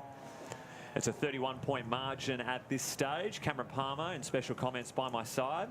Cam, when it was 6 goals to love, I feared this scorecard wasn't really going to be on the cards, but the Eagles have done well to fight back, but South Fremantle truly having the ascendancy of this game so far. Yeah, so you take the first 15 minutes out of the game and you're sort of looking at the West Coast Eagles waffle 4 goals to South Fremantle's 2, so it's been an impressive sort of quarter and a bit. I mean, that's going to be the challenge for Daniel Pratt to get to his charges, to finish this 2021 waffle campaign strong, make sure that they play the best possible of half footy that they can and go out in the right vein for 2021. But yeah, after that early start, it has been a much improved performance, and you've seen a lot of spirit and seeing a lot of endeavour. We've mentioned Curnow a few times, a few of the things that he's done. Ben Johnson's got a lot of the ball. Izzy Winder has done a lot. Kieran Huggs looked dangerous when the ball's gone inside forward 50, and against bigger bodies, the likes of Sumich and Collins have held up really well. So fingers crossed we've got another good second half. Quickly around the grounds, thanks to Hungry Jacks, Subiaco have built a 51-point halftime lead, so they look like they're going to claim the minor premiership. Done and dusted. And Claremont hold sway by just 5 points. So at the moment, the 1-2-3 looks like it's going to stay, as is potentially a qualifying final here next week for South Fremantle, unless something very strange does happen. Give me those home records again for South Fremantle and Claremont. So South Fremantle 8-0 so far at Fremantle Oval, Claremont 8-1. And just to go a step further with that, of the top 3 teams, Subiaco are 5-3 at home. So if you win the quali, get a second semi against Subi, they may be vulnerable. You could be going into the grand final with a win through today. Tremendous research camp. Palmer underway here in the second term. Schloith sharking the hit out nicely. Subin racking up plenty of football this afternoon. Sends it to half forward. Streaming out. Taking it as Miller. Just releases the handball. Here goes Motlob. Has a bounce. Doesn't quite connect on the handball. Looking for his teammate. The handball at the feet of Shaw is collected. They're doing well to just release the handball at the moment. Feeney puts his opponent to the deck. In fact, it was Sinclair. Good tackling from West Coast inside their defensive 50. In the end, the rugby scrum comes to an end. The umpire will have it. Yeah, Ethan Hansen, good effort there. Good follow-up. It looked like he was going to be taken on, but he was able to lay the tackle, and then good follow-up at ground level as well. Ball up. Miller takes front position. Gives it a fair old whack in the corridor. Bletchenden, handball, out wide. Slensog, he's tackled. Going to be holding the ball. In fact, he's given the ball to his teammate. Unsure why. Hayden Schloith had no business receiving the footy, and Sumich will receive the 50-metre penalty. That response there from Hayden Schloith was among one of the great reactions that you get. Why what are you doing? So. Wide ball. Winder with a bit of space on the broadcast wing. Dobs it over the top. Sinclair with a bit of time. He's had a good few minutes as well, just before half-time and then into this third quarter. Wheels around, looking for the pass inside forward 50. Tremendous spoil by Pearson. Marlin unable to take the grab. And South Fremantle teammates getting around him. Yeah, credit to Lyndon Marlin as well. He's had to do a lot of different roles for the West Coast Eagles waffle team this year. He's almost playing as a small full forward at the moment. Just as one of those players that happy to get whatever role he needs to done to help the team out. Pretty hard when you've got Chad Pearson and Noah Strom down there alongside you. Nick Watson takes front position. Dragovic leads in the race. Winder sweating on him. Ainsworth takes it over the line. It's a tall ask for the West Coast Eagles this afternoon. The last time they played South Fremantle here in 2021, they lost by 66 points. They had 11 Eagles-listed players in that side, and just 4 this afternoon due to injuries and, of course, the COVID bubble. Schloith picks it up. Lightning hands to Subin, bangs it forward, but it's all Borgogno, one of the greatest names in waffle footy. Schlensog not too far behind in second position. High ball inside 50. And again, Noah Strom, such safe hands back there today and for 2021. Yeah, spoke about it. It's hard to kick like that when you've got guys like Noah Strom and you've got Lyndon Marlin trying to go. It's just not setting them up for success. Motlop, plenty of room. One bounce on the outer side. See if he can use it a bit better on this occasion, and he finds Donaldson streaming back. Tough angle, though. Will take one of his best on his favoured left boot.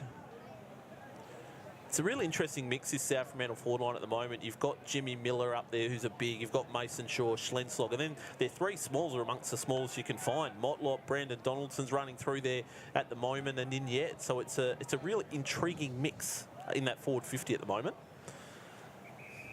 Donaldson, one of the few Bulldogs yet to register on the goal kickers tally, is going to have a dip from about 40 metres.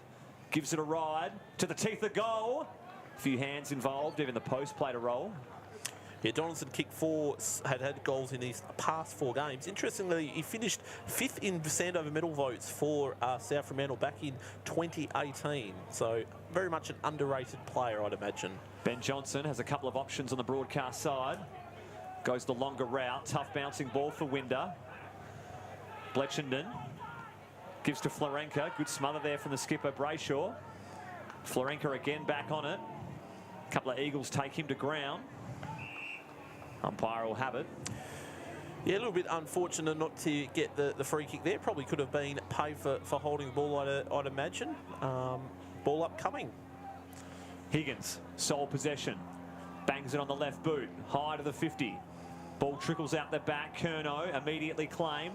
Just releases to Johnson. Ducks back into traffic. Dangerous stuff. Miller just gets boot to ball.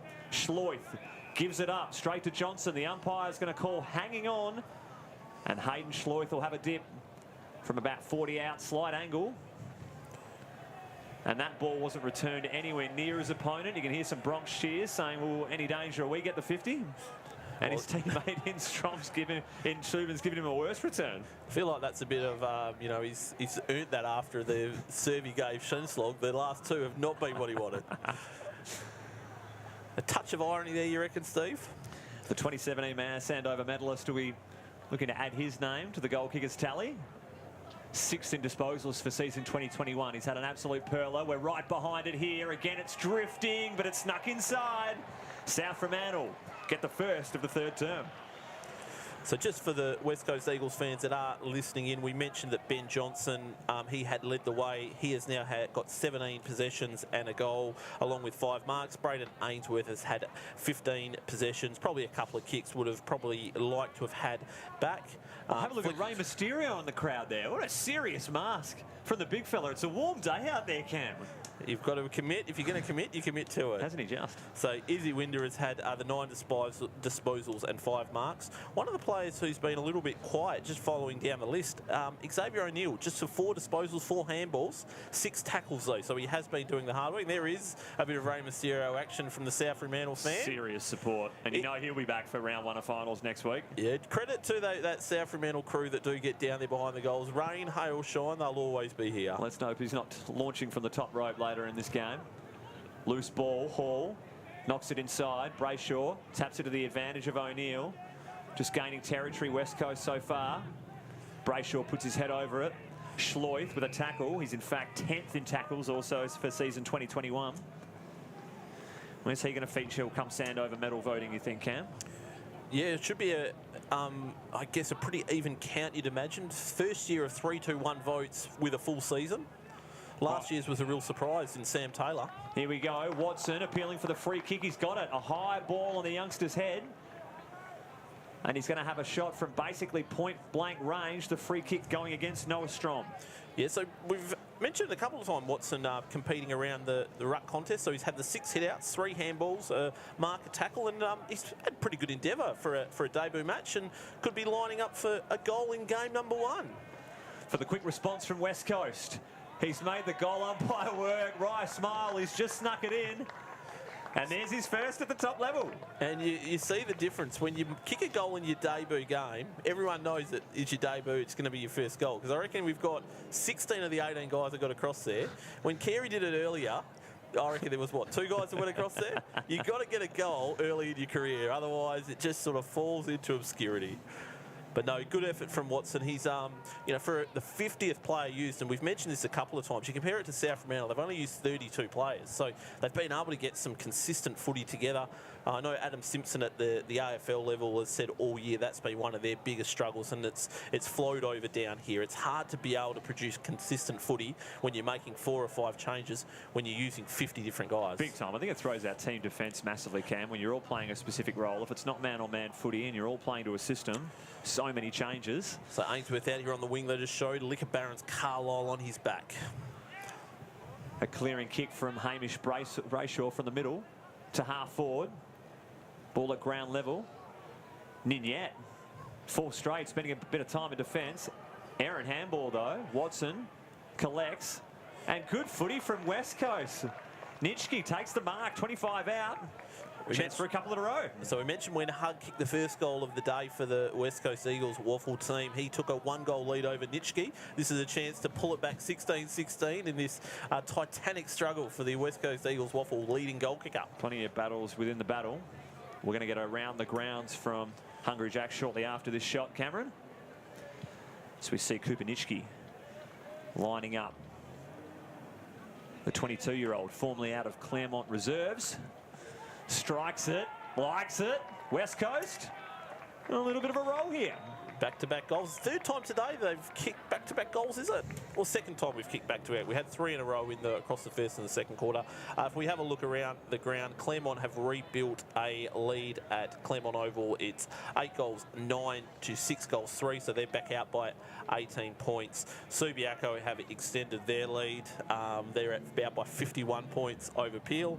And West Perth have re-grabbed the lead back over Perth, 50-47. In fact, that Revo Fitness Stadium scores just updated to Claremont have a 13-point lead, 7 goals 9 to 6 goals 2. Well, you never know, Cam. 13 points, the Tigers, so they need to win by, as it currently stands now, 30 points with this score. Correct. Yeah, thereabouts. So there's a lot to play for, and no doubt Claremont have got one eye on their opponents and one eye down here. Likewise, South Fremantle would just be getting a little bit testy, I imagine, in the coach's box for Todd Curley, the recently re-signed Todd Curley. Can West Coast string together a couple of centre clearances? In the end, Jack Carey just gets rid of it. Good defensive pressure from South Fremantle. Hanson links up with Ainsworth. And again, they go forward. Watson the target through his hands. Noah Strong, good defence. Oh, what a tackle from behind there. I think from Kieran Hug.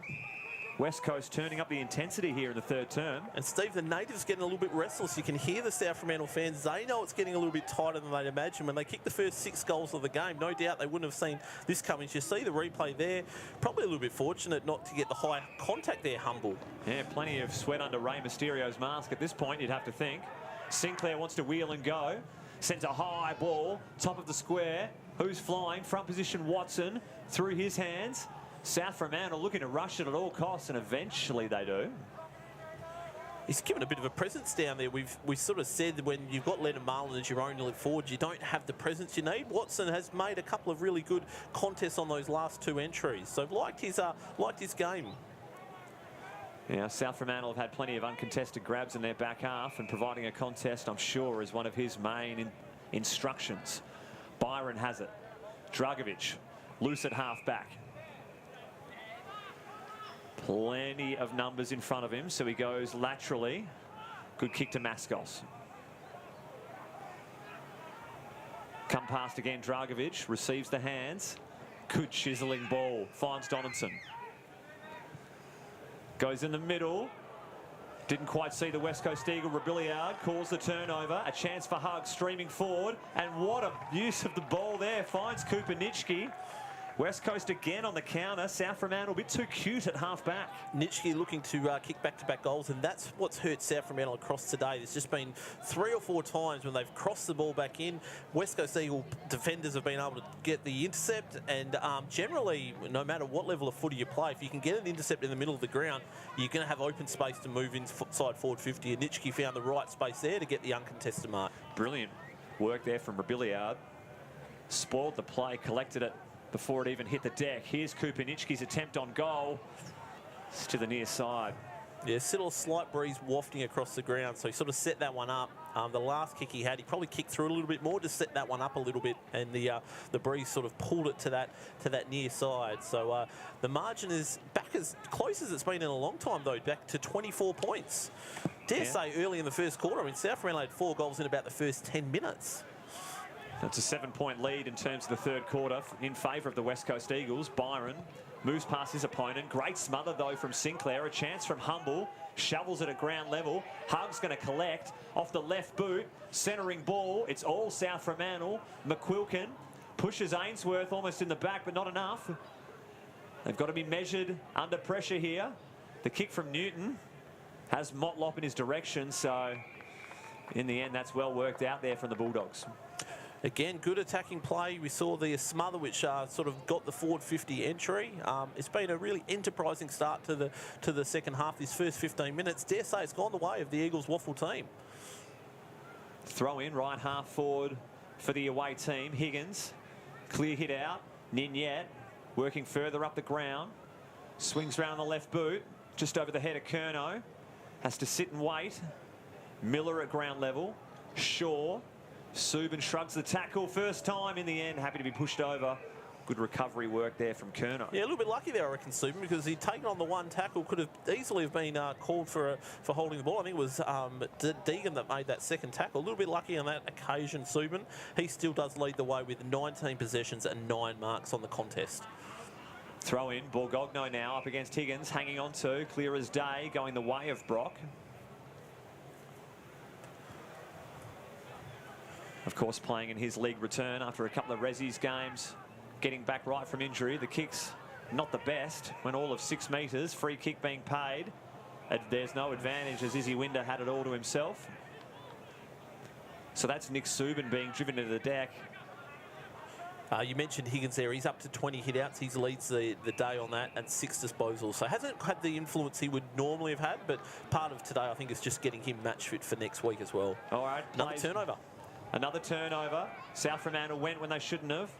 Kick inside forward 50 from Ainsworth. Nitschke, who's been dangerous so far in the term.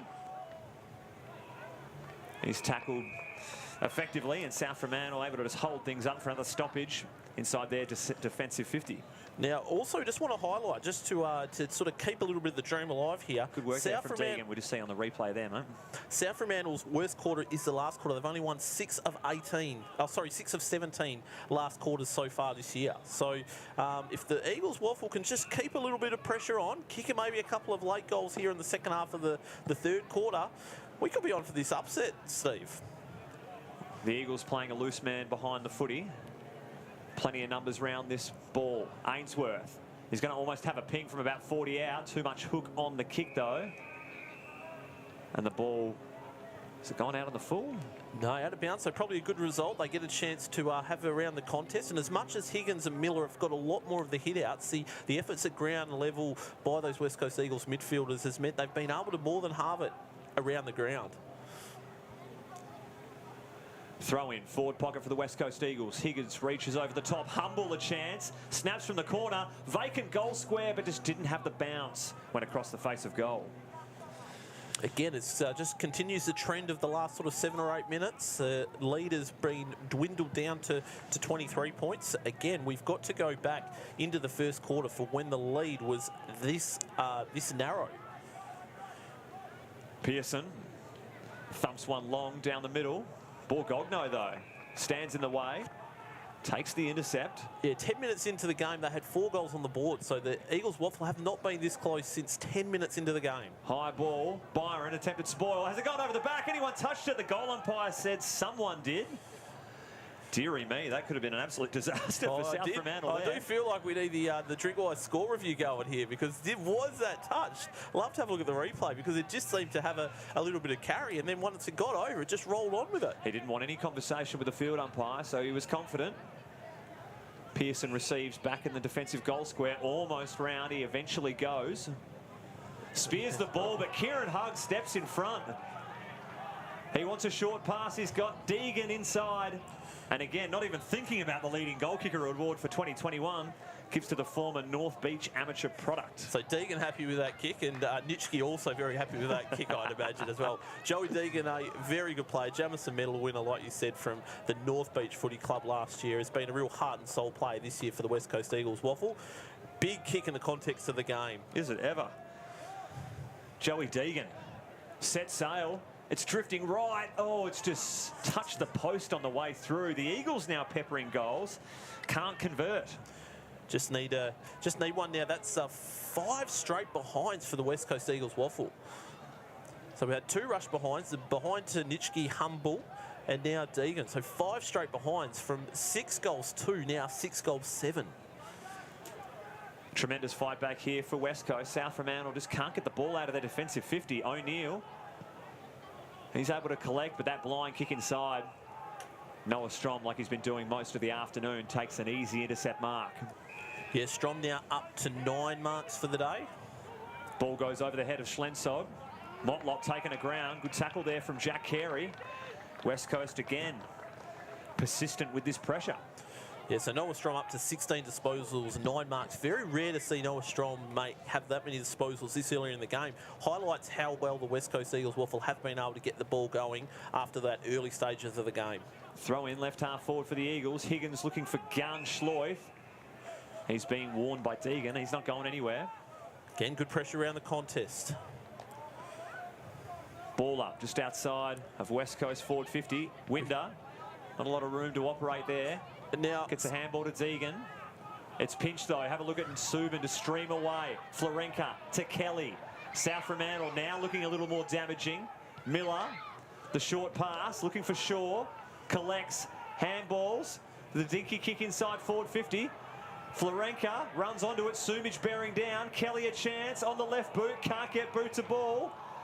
Umpires paid holding the ball, and Kelly looking a little worse for wear on the deck. To go back a couple of moments, the boys in the truck have been able to get that replay up. Clear daylight between the pack and that ball over the back, so there was definitely no touch.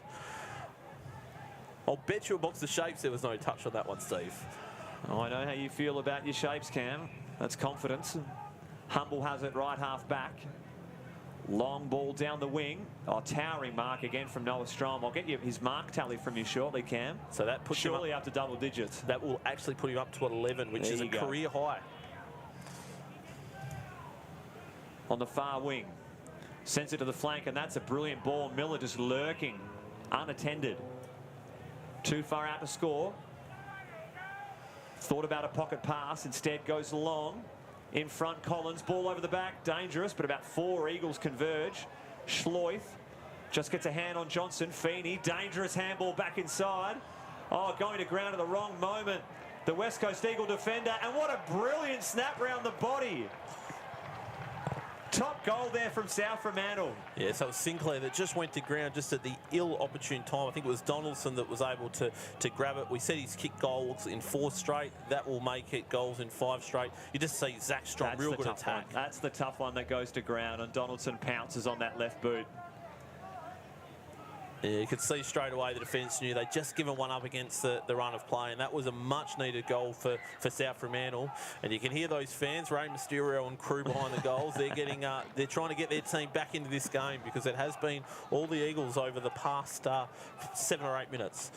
Quickly go around the grounds thanks to Hungry Jacks. Why not? It is a Claremont 17-point lead over Swan Districts.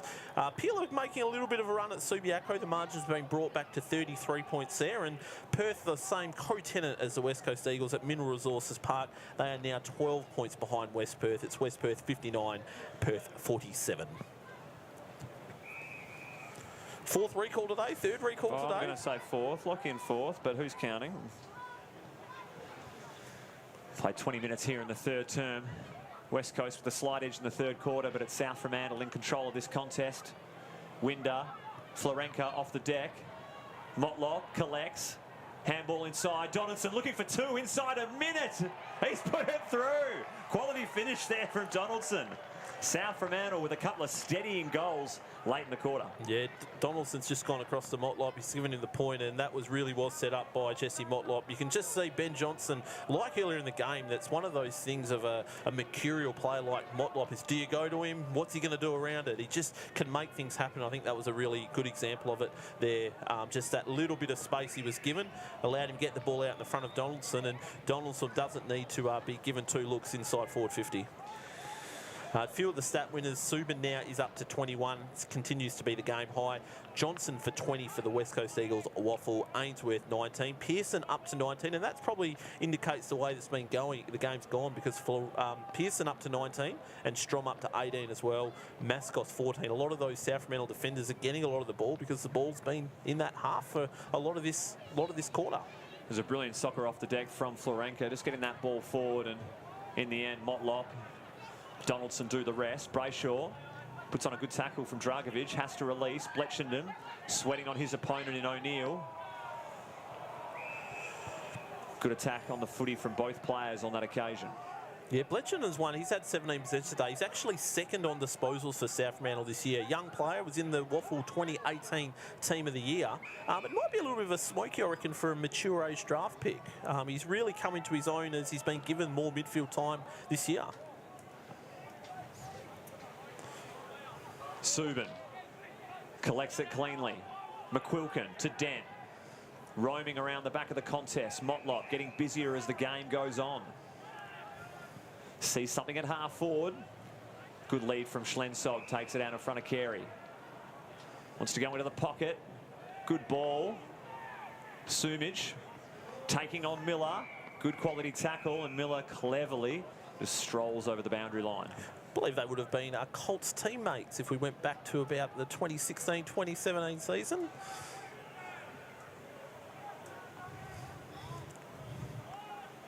Umpire will throw this one in just inside South Fremantle's attacking 50. Miller, Schlensog rather, goes up for the ruck.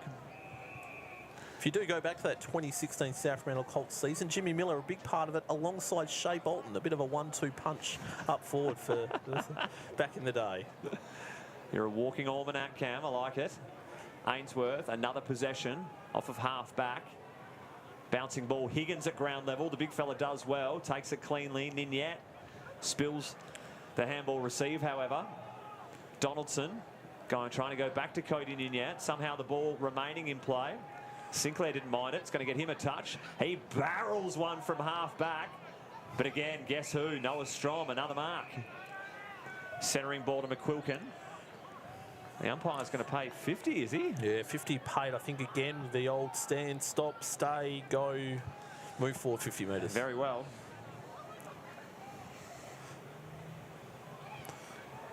Wants to move it inside forward 50.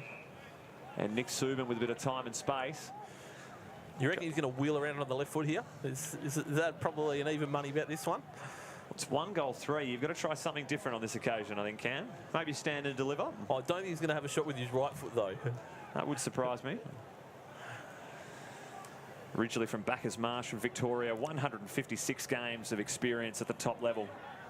Serious player, Nick Subin. This is game number 98. Coming up on 100 will be near a potentially a Waffle Grand Final. And spinning sideways, though, no good. Zami Sumich provides a contest. Feeney got rid of it far too quickly, but it's going to work. Sumich's kick is smothered. Mason Shaw, stand and deliver. Never had the line. Ball goes out on the full. So quick again, just to go around the grounds.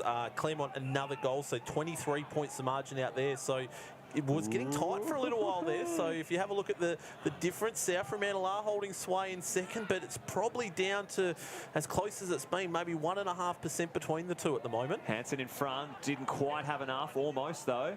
Round the body, and again, these errant kicks forward. South Fremantle setting up an easy wall. Dent goes for a trot through the middle of the ground. Short pass, well read from Collins. Can't get the ball moving forward though. Big ball to be won here from Humble. Finds Collins. Great handball over his shoulder. Deegan now floats the hands over the top. Marlin launches. Goes to the top of the 50. Winder in best position, then takes it. Yeah, good mark in front of Newton. Yeah, really good play through the middle. Like the play of Deegan. He was one that just wanted to take the game on. And then the kick inside 50. There's nothing like a good fast ball to the back. Good body work from Winder. A chance to kick another goal. I haven't seen Isaiah Winder play one out in the forward 50 since round 1 when he bagged 5 against the Demons. But there it is, using his body to perfection. And he snags one back for West Coast. I think he only kicked 7 goals on the season. And remember, he got 5 back in round 1. So has spent more time in the midfield in the past couple of weeks. And a nice finish from directly in front. Really a soda for that one. Pretty happy with it. Pointing to someone over there. Doesn't seem to be many people in the crowd over there. And not many wearing blue and gold. No, not at all. Yeah. But again, as we say, just one of 4 West Coast Eagles listed players playing this afternoon. Due to one of the worst injury-stricken seasons I've ever seen at the club in my 13 years there, Cam, and obviously the West Coast bubble. For anyone that travelled to Queensland for that last Brisbane home and away game, they don't get out till Monday, so they're climbing the walls, I would think, tuning in this afternoon. So 14 South Fremantle premiership players as well, just to highlight on the opposition how much experience they do have. So it's been a really gutsy performance throughout the game by this West Coast team. Clever handball from O'Neill, finds Curnow, dabs it over the top, can't sit for Brayshaw. Mascos meets it hard. Deegan there to provide some defensive cooperation, and we'll have a ball up far side. Really important tackle from Brayshaw. If he hadn't have made that tackle stick, South Fremantle were away. That's kicked it directly into his mate's head. Absolute devastating blow. Is it Subin on the deck? Because Brock Higgins has delivered in an absolute ripper. He doesn't know where the footy is. It's about 5 metres from you. Can't find it. Ball hits the deck. South Fremantle appealing. That was absolutely brutal. Brock Higgins takes sole possession. No helmet worn for this one. Have some. My goodness. It was Subin. That is one of the great Falcons you will ever come across. McQuilkin fighting hard for the footy. Ainsworth had a bit of it. Turns it over with his handball. Bletchenden claimed immediately. Seeing a little bit more of Mitch Curnow as the game wears on also. Fortunately, Subin does look okay, but I mean, that is a dangerous one when you consider the concussion rule in 2021 and how important we know concussions can be. Hopefully, Subin is okay and there is no lingering effect. Oh, should have his nose smashed all over his face after that one. A fortunate turn of the head's probably saved him a bit. And again, it's a different part of the South Fremantle game, though, that they didn't have with Hamish Free. It's one of Brock Higgins' strengths is that give and grab and kick long. West Coast away again. Ainsworth, bit of an errant handball at the feet of Bentley. Has to fashion one off the deck. It's going to work for South Fremantle unless Hansen comes in, provides good defensive work. Even better tackle from Motlop. Bit of a mucked up play there as Watson received the free kick for the ruck infringement. They couldn't take advantage. But a fair quarter from the West Coast Eagles. They come up trumps by 4 points in that third term. But it's still South Fremantle holding sway by 27 of the best here at Fremantle Community Bank Oval. Give me some stats, Cameron Palmer. Yeah, so Nick Subin leads the way for all comers. He has got 23 to go with 10 marks. For the West Coast Eagles, 22 to Ainsworth, 20 to Johnson, a little bit quieter in that quarter. Hammer Brayshaw, the captain, is up to 17. Scrolling down a bit further, Winder 13, Deegan 12, Sinclair 11. And yeah, again for South Fremantle behind Subin, 20 to Florenka, Pearson at 19, Noah Strom rather, 19 and 12 marks, which is a career high. I believe Noah Strom, if we have a look at his career high for disposals, he is chasing 21, so he's only 2 away from a career best. And just looking at the team stats, come back a little bit in that quarter, so disposals 284 to 179 the way of South Fremantle. The marks 89 to 38, hitouts 42 to 19, all these in favour of South Fremantle. Inside 50s 35 to 23. And one of the, I guess, the important things has been the inside 50 efficiency of both teams, 60% and 61% respectively. Tremendous work there, Cam. Very extensive stats. I can't believe you've got career best statistics in front of you too. No stone unturned. And just to highlight how close this is getting on the live ladder. So we reckon Claremont have got to win by about 7 to 8 points more than South Fremantle. At three-quarter time here, 27-point lead to South Fremantle. Claremont have kicked a couple of late goals up at Claremont Oval, 29 points. So the margin for second spot must be down to about 0.5% at this point in time. Love so it. it is going to be a very tight last quarter to come. West Perth have kicked away at Mineral Resources Park. They now lead by 31 points. And believe it or not, the close one now is Subiaco and Peel, with Peel making a run, and it's Subiaco 85 to 62. Tremendous work there, Cam. Thanks very much for your company. Everyone at home watching the live stream, courtesy of Hungry Jacks. We're going to take a short break, and we'll be back with a thrilling last quarter with plenty on the line, shaping up the top 5 in the WAFL competition.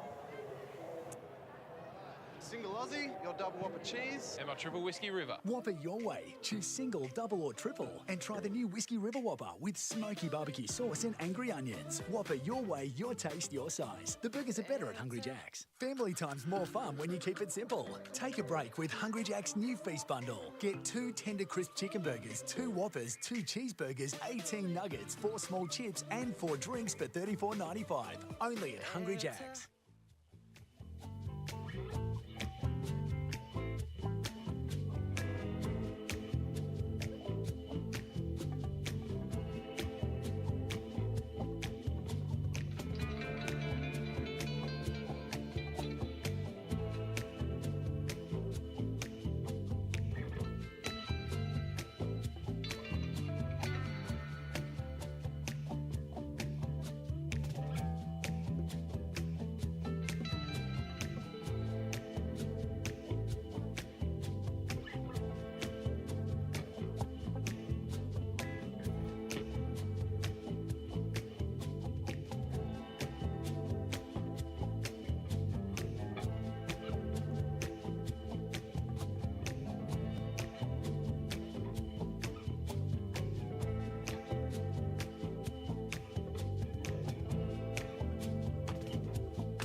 Welcome back. You are joining us here at Fremantle Community Bank Oval for round 22 of the WAFL competition. The West Coast Eagles taking on South Fremantle, who are battling their way to try and cement second spot and a home qualifying final next week against the Tigers. But we do have one side eye on that Tigers result. They're kicking away a little bit against the Black Ducks. Although this margin looks to be done and dusted, we are actually going to be in for a bit of a thrilling conclusion to this game. Yeah, so the present point, it's South Fremantle leading by 27 points, Claremont leading by 29. It's give or take 7 or 8 points that Claremont need to win by more than South Fremantle. So at the moment, they're about a goal away. So it's going to get tight here in the last quarter, Steve. And again, I did mention it, South Fremantle have only won 6 last quarters across the year. It's been their worst performing quarter of the year. Yeah, I'll tell you how much West Coast care about all that. Absolutely none. But they'll want to put together a spirited last final quarter of their 2021 season at WAFL level, any footballing level, in fact. Humble taken off it with ease, and it's going to be illegally. He'll get the kick. McQuilkin gives back to Hug. They kind of look alike, but Ponytail easily the difference. He's just going to chip it up into the pocket, leading. Marlin just spills out of his hand. Schlensog, we've seen him play in the defensive half in the first half of the season 21 season. He's gone backwards now. Yeah, that's a big call by Coach Todd Curley, because he hasn't played back for really since about the midway point of the season. So really changing things up here with the game and season somewhat on the line. O'Neill goes the running torpedo. If Luke Shuey can do it, so can I.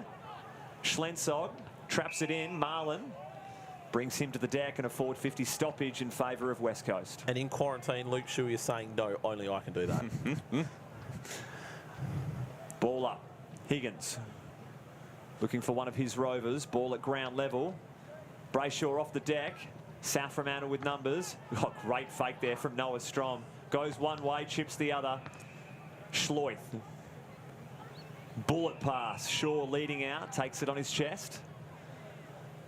Moving the ball very effectively so far in this passage. Florenka. Jake Florenka averaging 31 disposals in his 2 games back. Absolutely electrifying return to waffle level. It's at 21 today as well. So a little bit short, but still a pretty good day. Little dab kick. Motlop can't handle it. Handball. O'Neill fights for it. Ball squibs out. The big fella. He goes down, does the dirty work. McQuilkin. High ball to half forward. Bentley attempts front position, but a great mark there from Pearson standing his ground. So that does seem to be the change. Pearson going forward, because he did take that mark like he was up forward. Through the hands of Sumich. Schloith looking for a free kick, hit the deck. Nothing doing. Be a throw in forward pocket for the Bulldogs. Just trying to see the positioning of Chad Pearson, if that's just been a direct swap. It does seem like they've pushed Pearson up a little bit further up the ground. Can South Fremantle strike first blood here in the final term? Hansen on hands and knees. Needs to get that ball out. Few South Fremantle players sweating on it. The umpire probably was going to ping him, gave him plenty of time. In the end, Johnson sees it over the line. Again, for Eagles fans that are tuning in, Ainsworth has 22 on the day. Ben Johnson, 20 disposals and a goal. 5 marks for Ben Johnson. Winder, 14 possessions and a goal. And the 4th member of the squad, Xavier O'Neill, has had just 9 disposals but 6 tackles. Braden Ainsworth, 4th in average disposals in season 2021. Knows how to find the Sharon. Brayshaw's clearing kick to the wing. Free kick given.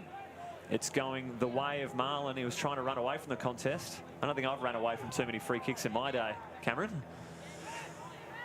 Marlin, very disciplined, was looking for Johnson on the outside, thought better of it. He's got a few options at half forward. That is a genuine floater. Not many could handle that one. I can think we can see why he was running up the field. He didn't want to deliver to himself with a floater like that. Pearson back in the defensive half for now. Finds Motlop.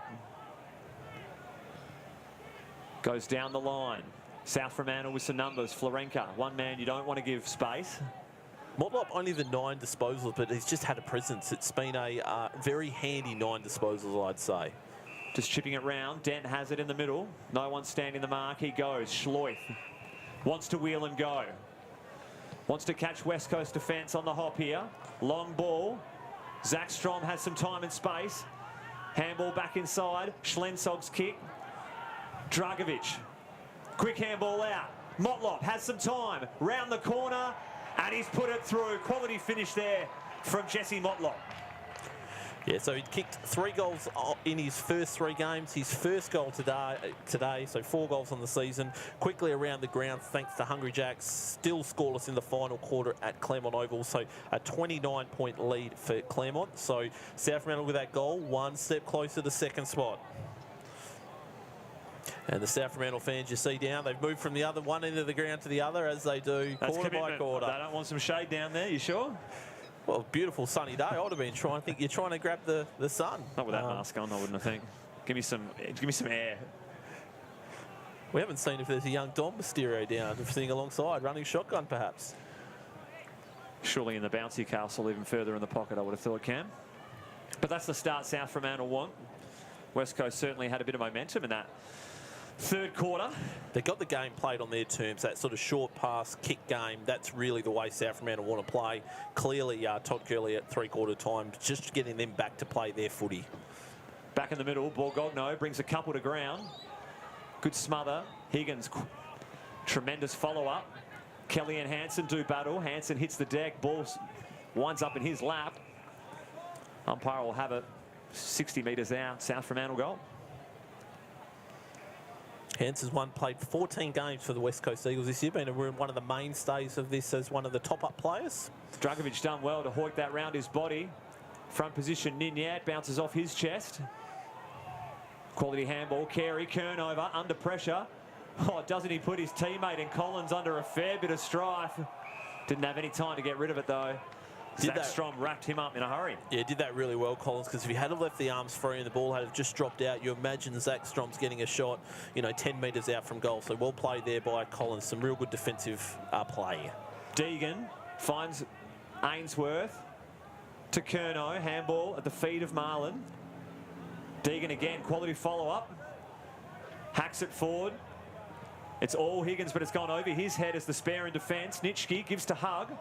Little chip over the top, finds Watson. Absolutely nothing in front of him. Here goes Cooper Nitschke on the run, though. Hasn't spotted him yet. Needs to have plenty on this kick. Gives it a fair ride, but getting back in defence. Just a bit too slow to get that going. If he had just got onto the boot as quick as he possible, Robiliard was streaming and Nitschke were both streaming towards goal, they would have had probably the break and the step they needed. Good effort from Watson, but that's just, I guess, one of the lessons. First league game, the speed of the game, it is that bit quicker. Easy for us up here on level 3, seeing it all from bird's eye view. Bletchenden read it best, though, helping back as a midfielder. Motlop's handball, heard the voice on the outside. Back to that man, Bletchenden. Florenka, a high ball. Good contest from Donaldson, but Johnson ensures that goes over the line. Yeah, Donaldson, another one. He was important in that third quarter. When we look back, every goal is crucial at the moment. His 2 goals could be crucial on where South Fremantle do finish this season. Round the grounds, Claremont out to 35-point lead. They've kicked the first goal at Revo Fitness Stadium. The clearing kick again, Florenka. Kelly keeps his feet in front of Kerno. Darts the handball back. Kick inside. Goes through the hands of Johnson. Quality work there from Zach Strom. Gives to Donaldson. And he's missed what is almost a soda by his standards. 35 out. Just had a bit more time. He just threw it straight on the boot. If he had just sort of settled for a couple of steps, would have had the chance to really kick a crucial goal with what's going on around the grounds. So what does that make it now? It's 34 points here, Cam. And 35 at Claremont. So a goal either way, really important for both teams, both here and at Claremont. Johnson sidesteps his opponent, sends it to some tall timber on the far wing. Noah Strom, one of those, and he's the one that escorts it over the line. It's like the Gabba revisited, Steve. Don't remind me, Cam. Heartbreak. And, of course, Brisbane will take on the Bulldogs up at the Gabba in very shortly, less than an hour to bounce in the semi-final. Higgins, double taps. Subin just breaks away from a couple of would-be tacklers, goes to the pocket. Zach Strom almost tunneled underneath, but great use of the body, says the umpire. Ninyat pushed over the line. Ball fashioned off the deck. It's just a minor score. Yeah, Ninyat not happy with the treatment he received. He's led his opponent down there. No, it's probably a little bit unlucky not to get the free, but when you're this close to finals, a little bit silly from Ninyat to sort of have a go at the opposition player. Here we go, West Coast on the counter. A chance, O'Neill goes back inside. Ainsworth gets a friendly bounce. Brayshaw, wide handball. Collins feeds it back to Brayshaw. They've worked it nicely through hands. O'Neill spots the corridor kick, pulls the trigger straight to Ainsworth. Coming up for disposal, number 24, Braden Ainsworth. Short pass, he's waxed well with Brayshaw in this passage. Goes wide. Carey, this is the kick. Can he hit someone? Sends it long. Watson leaps. Can't take it. Streaming out Hall, finds Dragovic and South Fremantle. A chance to clear. Long ball. Kelly has to fly, as to Sinclair. Again, South Fremantle keep it moving forward. The foot race is on. Donaldson's got some room if it can stay in. Sumich is the only one who can take him down from behind. Johnson tries to make up ground, and that kick again slews across the face of goal. A couple of chances from Donaldson in the last few minutes. And very similar to the last shot he had. Just rushed the kick and sprayed it out to the far side. Florenka up to 25 disposals, has a game high. Ainsworth 24. Johnson on 24. Around the grounds, a goal to Swan District, so the margin at Claremont Oval is back to 29 points. Good news for South Fremantle.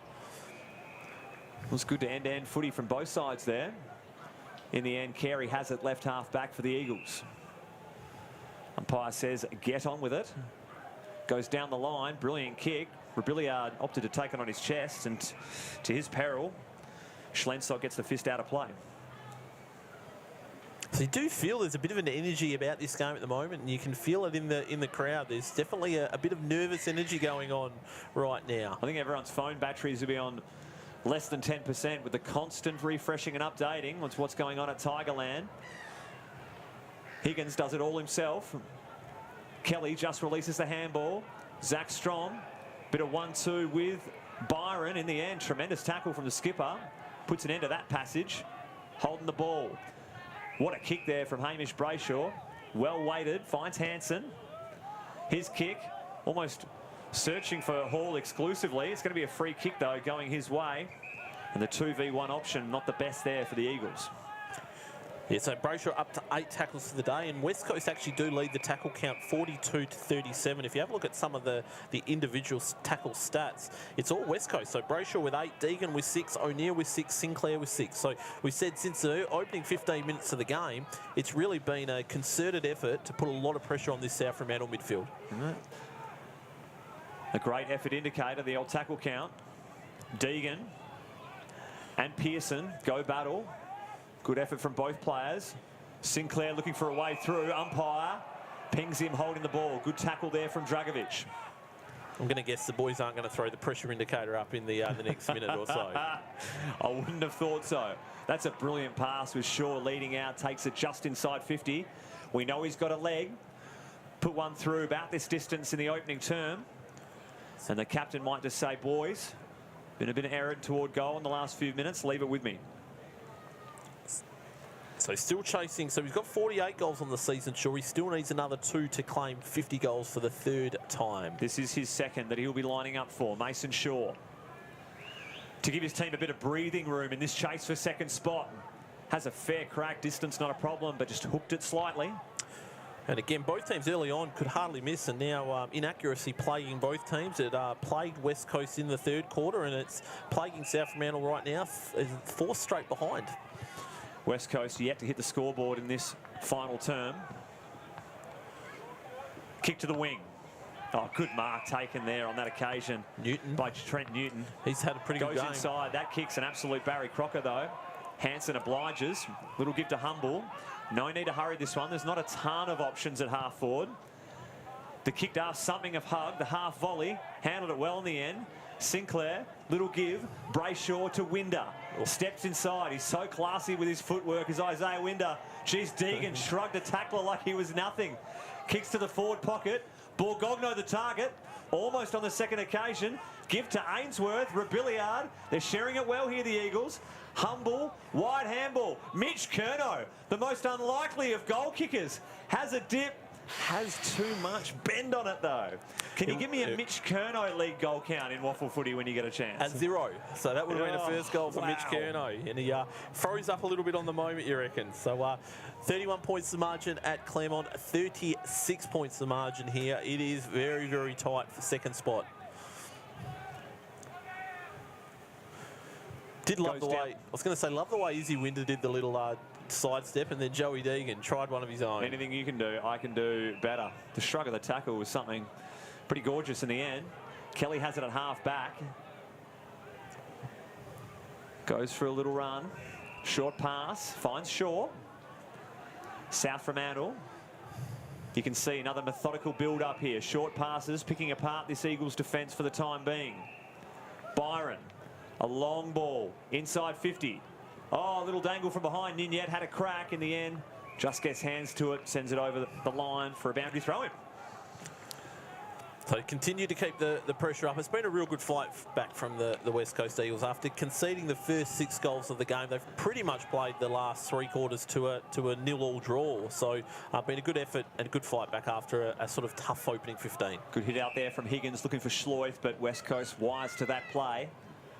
They put the brakes on Hayden. And again, really, I think highlights the energy of this team and really the character of this team. As much as been spoken about it, to fight out a game with not much on the line shows the real character in this squad, I'd imagine.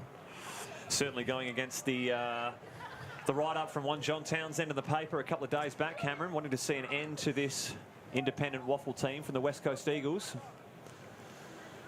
Missing a lot of points in that article was John Townsend. Great tackle there in the back half. On that occasion by Braden Ainsworth. We'll have another ball up. It's been a tough year for this West Coast Eagles waffle team, but again, just that fight. And same for the West Coast Eagles AFL team, but the commitment both teams showed in their final round match, I think, shows of what is to come and the excitement that does lie ahead in 2022 and beyond, Steve. Joey Deegan can't break through the Nick Subban tackle on that occasion. Good to see he's looking 100% after the best Falcon I've seen at waffle level. Nick Subban shaking that off and playing the rest of the game. Hayden Schleuf, a chance, back feed to Hall. Wants to go back on that left foot. A high ball, top of the square. Shaw wants a free kick. Ball bouncing in favour of Motlop. Can he get boots of ball? I think the umpire's going to pay it. Great opportunistic goal there from Motlop. And perhaps that is the goal that will send South Fremantle into second position on the WAFL ladder.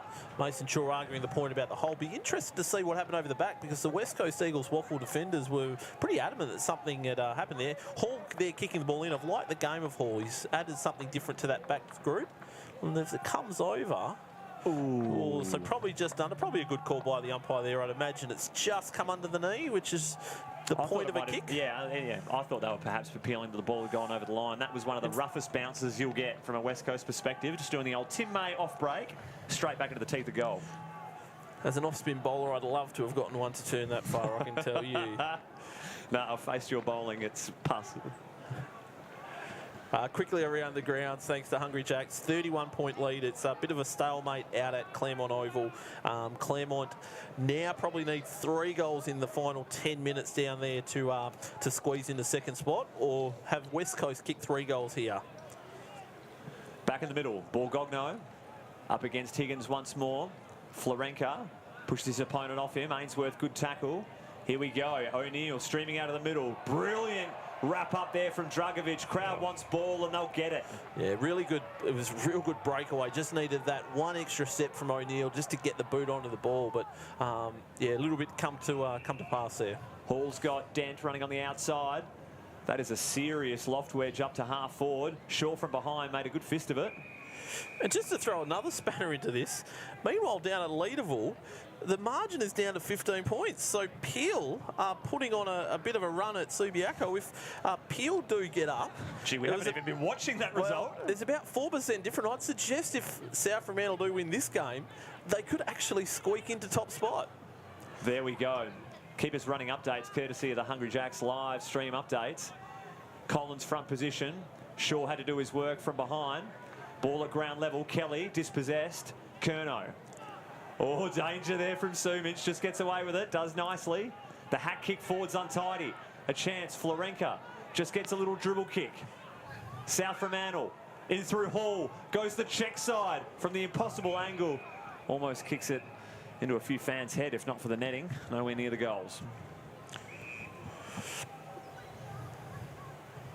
Got a bit worried for my mate Ray Mysterio, but he's on the other pocket, so not to worry, Cam. He's all right. He needs to be cherry ripe for next week. So Hall is one of those ones. If you have a look, there's sort of 7 or 8 guys in the team that didn't play in the grand final last year. Florenka, one of those. Hall, Higgins, Byron. So there's a few that will probably give them a slightly different look in finals time this year. Well, we've seen Motlop Newton coming in for this game. Nothing better than making coming back into the league side of the round before finals. I don't think those boys have done themselves any harm here this afternoon. It's cementing their spot. Great tackle from behind for Rebillard. Blindsided his opponent. Zach earns a free kick. Dent didn't see any of that. Has Ainsworth running on the outside, and now he's got nowhere to go. Back to Curnow. Oh, and that kick to Sumic. Shaw wasn't far, lurking behind. Had to be pinpoint. Fortunately was from West Coast perspective. Sumic just thumps it long down the line. Oh, what a climb there from Zach Strom. Can't bring it in. Serious attempt, though. He spun sideways in the end. He did pull one off last week. It was the mark of the week last week. The ripper, absolute ripper. Have a look at this one. He's gone up for it. Gee, what a sit he had on Borgogno, and Marlin's come in and said, not on our watch, but.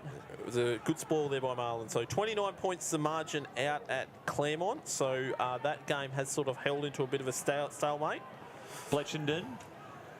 Another inside 50 for South Fremantle. Schleuf, great position, good body work on Carey, just held the space. A little bit too strong in the contest there, Hayden Schleuf, and he'll have a crack for his second goal of the afternoon. And not to throw it in, Peel have kicked another goal out at Leederville. They're within 9 points. How much time remaining in that game, Cameron? So, and they've only gone 17 minutes, so there'd still be 10 minutes to go. Wow. You know, just pulling out the, we've got to pull out the numbers. So at the start of today, we'll have Hayden Schleuf come in for his second. Gee, he gave it a good shake, but not to be. So there was just 3% separating Subi and South Fremantle, so that margin will be covered. If Subi are upset, South Fremantle could be taking top spot. Well, do all you can not to tune over into that game and remain here and watch South Fremantle celebrate a well-earned win, but my goodness, things are getting way tighter than we'd imagined with Peel staging a fair comeback.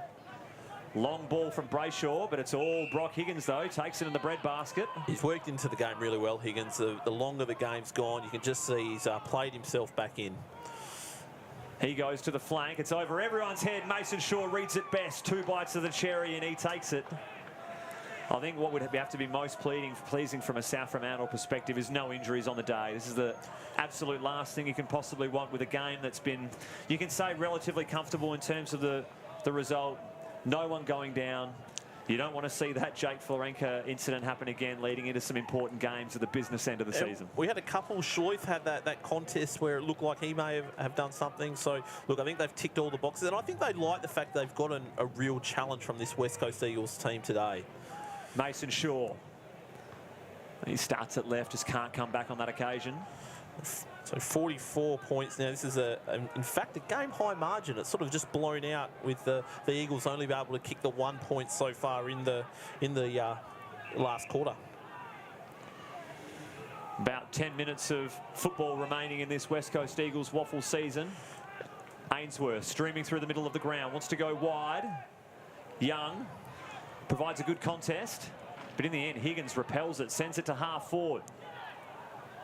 At ground level, Feeney, his handball on the deck is pinched.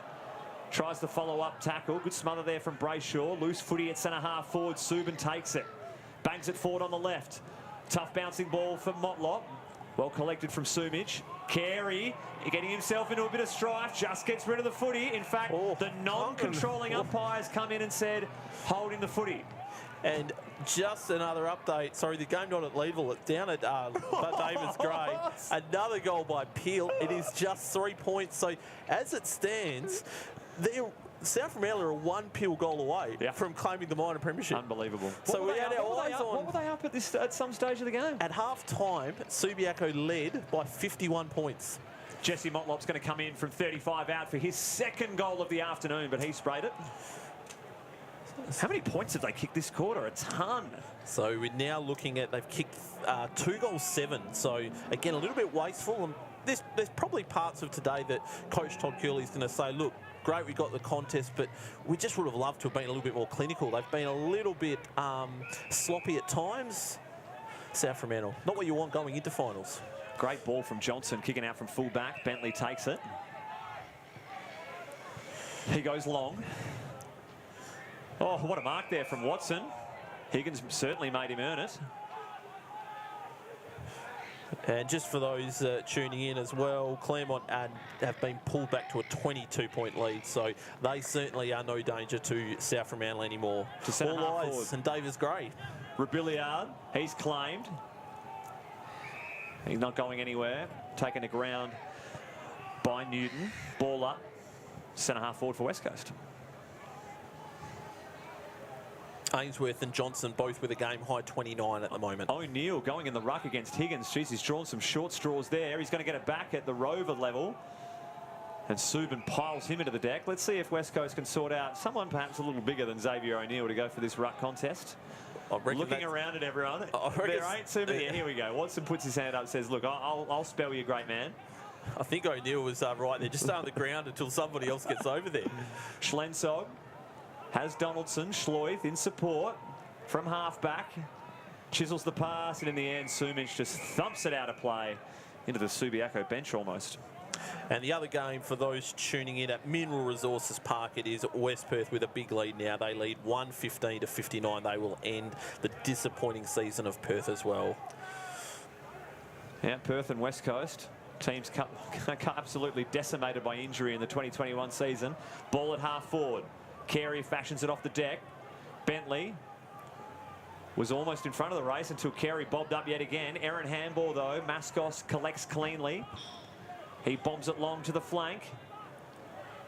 Feeney provides a good spoil. Ninyet hasn't been sighted as much as his ballistic opening term. Sees the ball over the boundary line. Captain's goal down at David Graves Arena. Lee Kitchen kicks one, and Subiaco go back out by 9 points. Oh, is a crisis averted? They ticked over 25 minutes, or is it just 20 minutes 22 there? minutes gone, so still a chance. Dream alive for Peel. Dream alive for South Fremantle in a consecutive minor premiership. Hit out goes forward. Curnow searching for a teammate. Can only find Florenka, Rebillard and Curnow.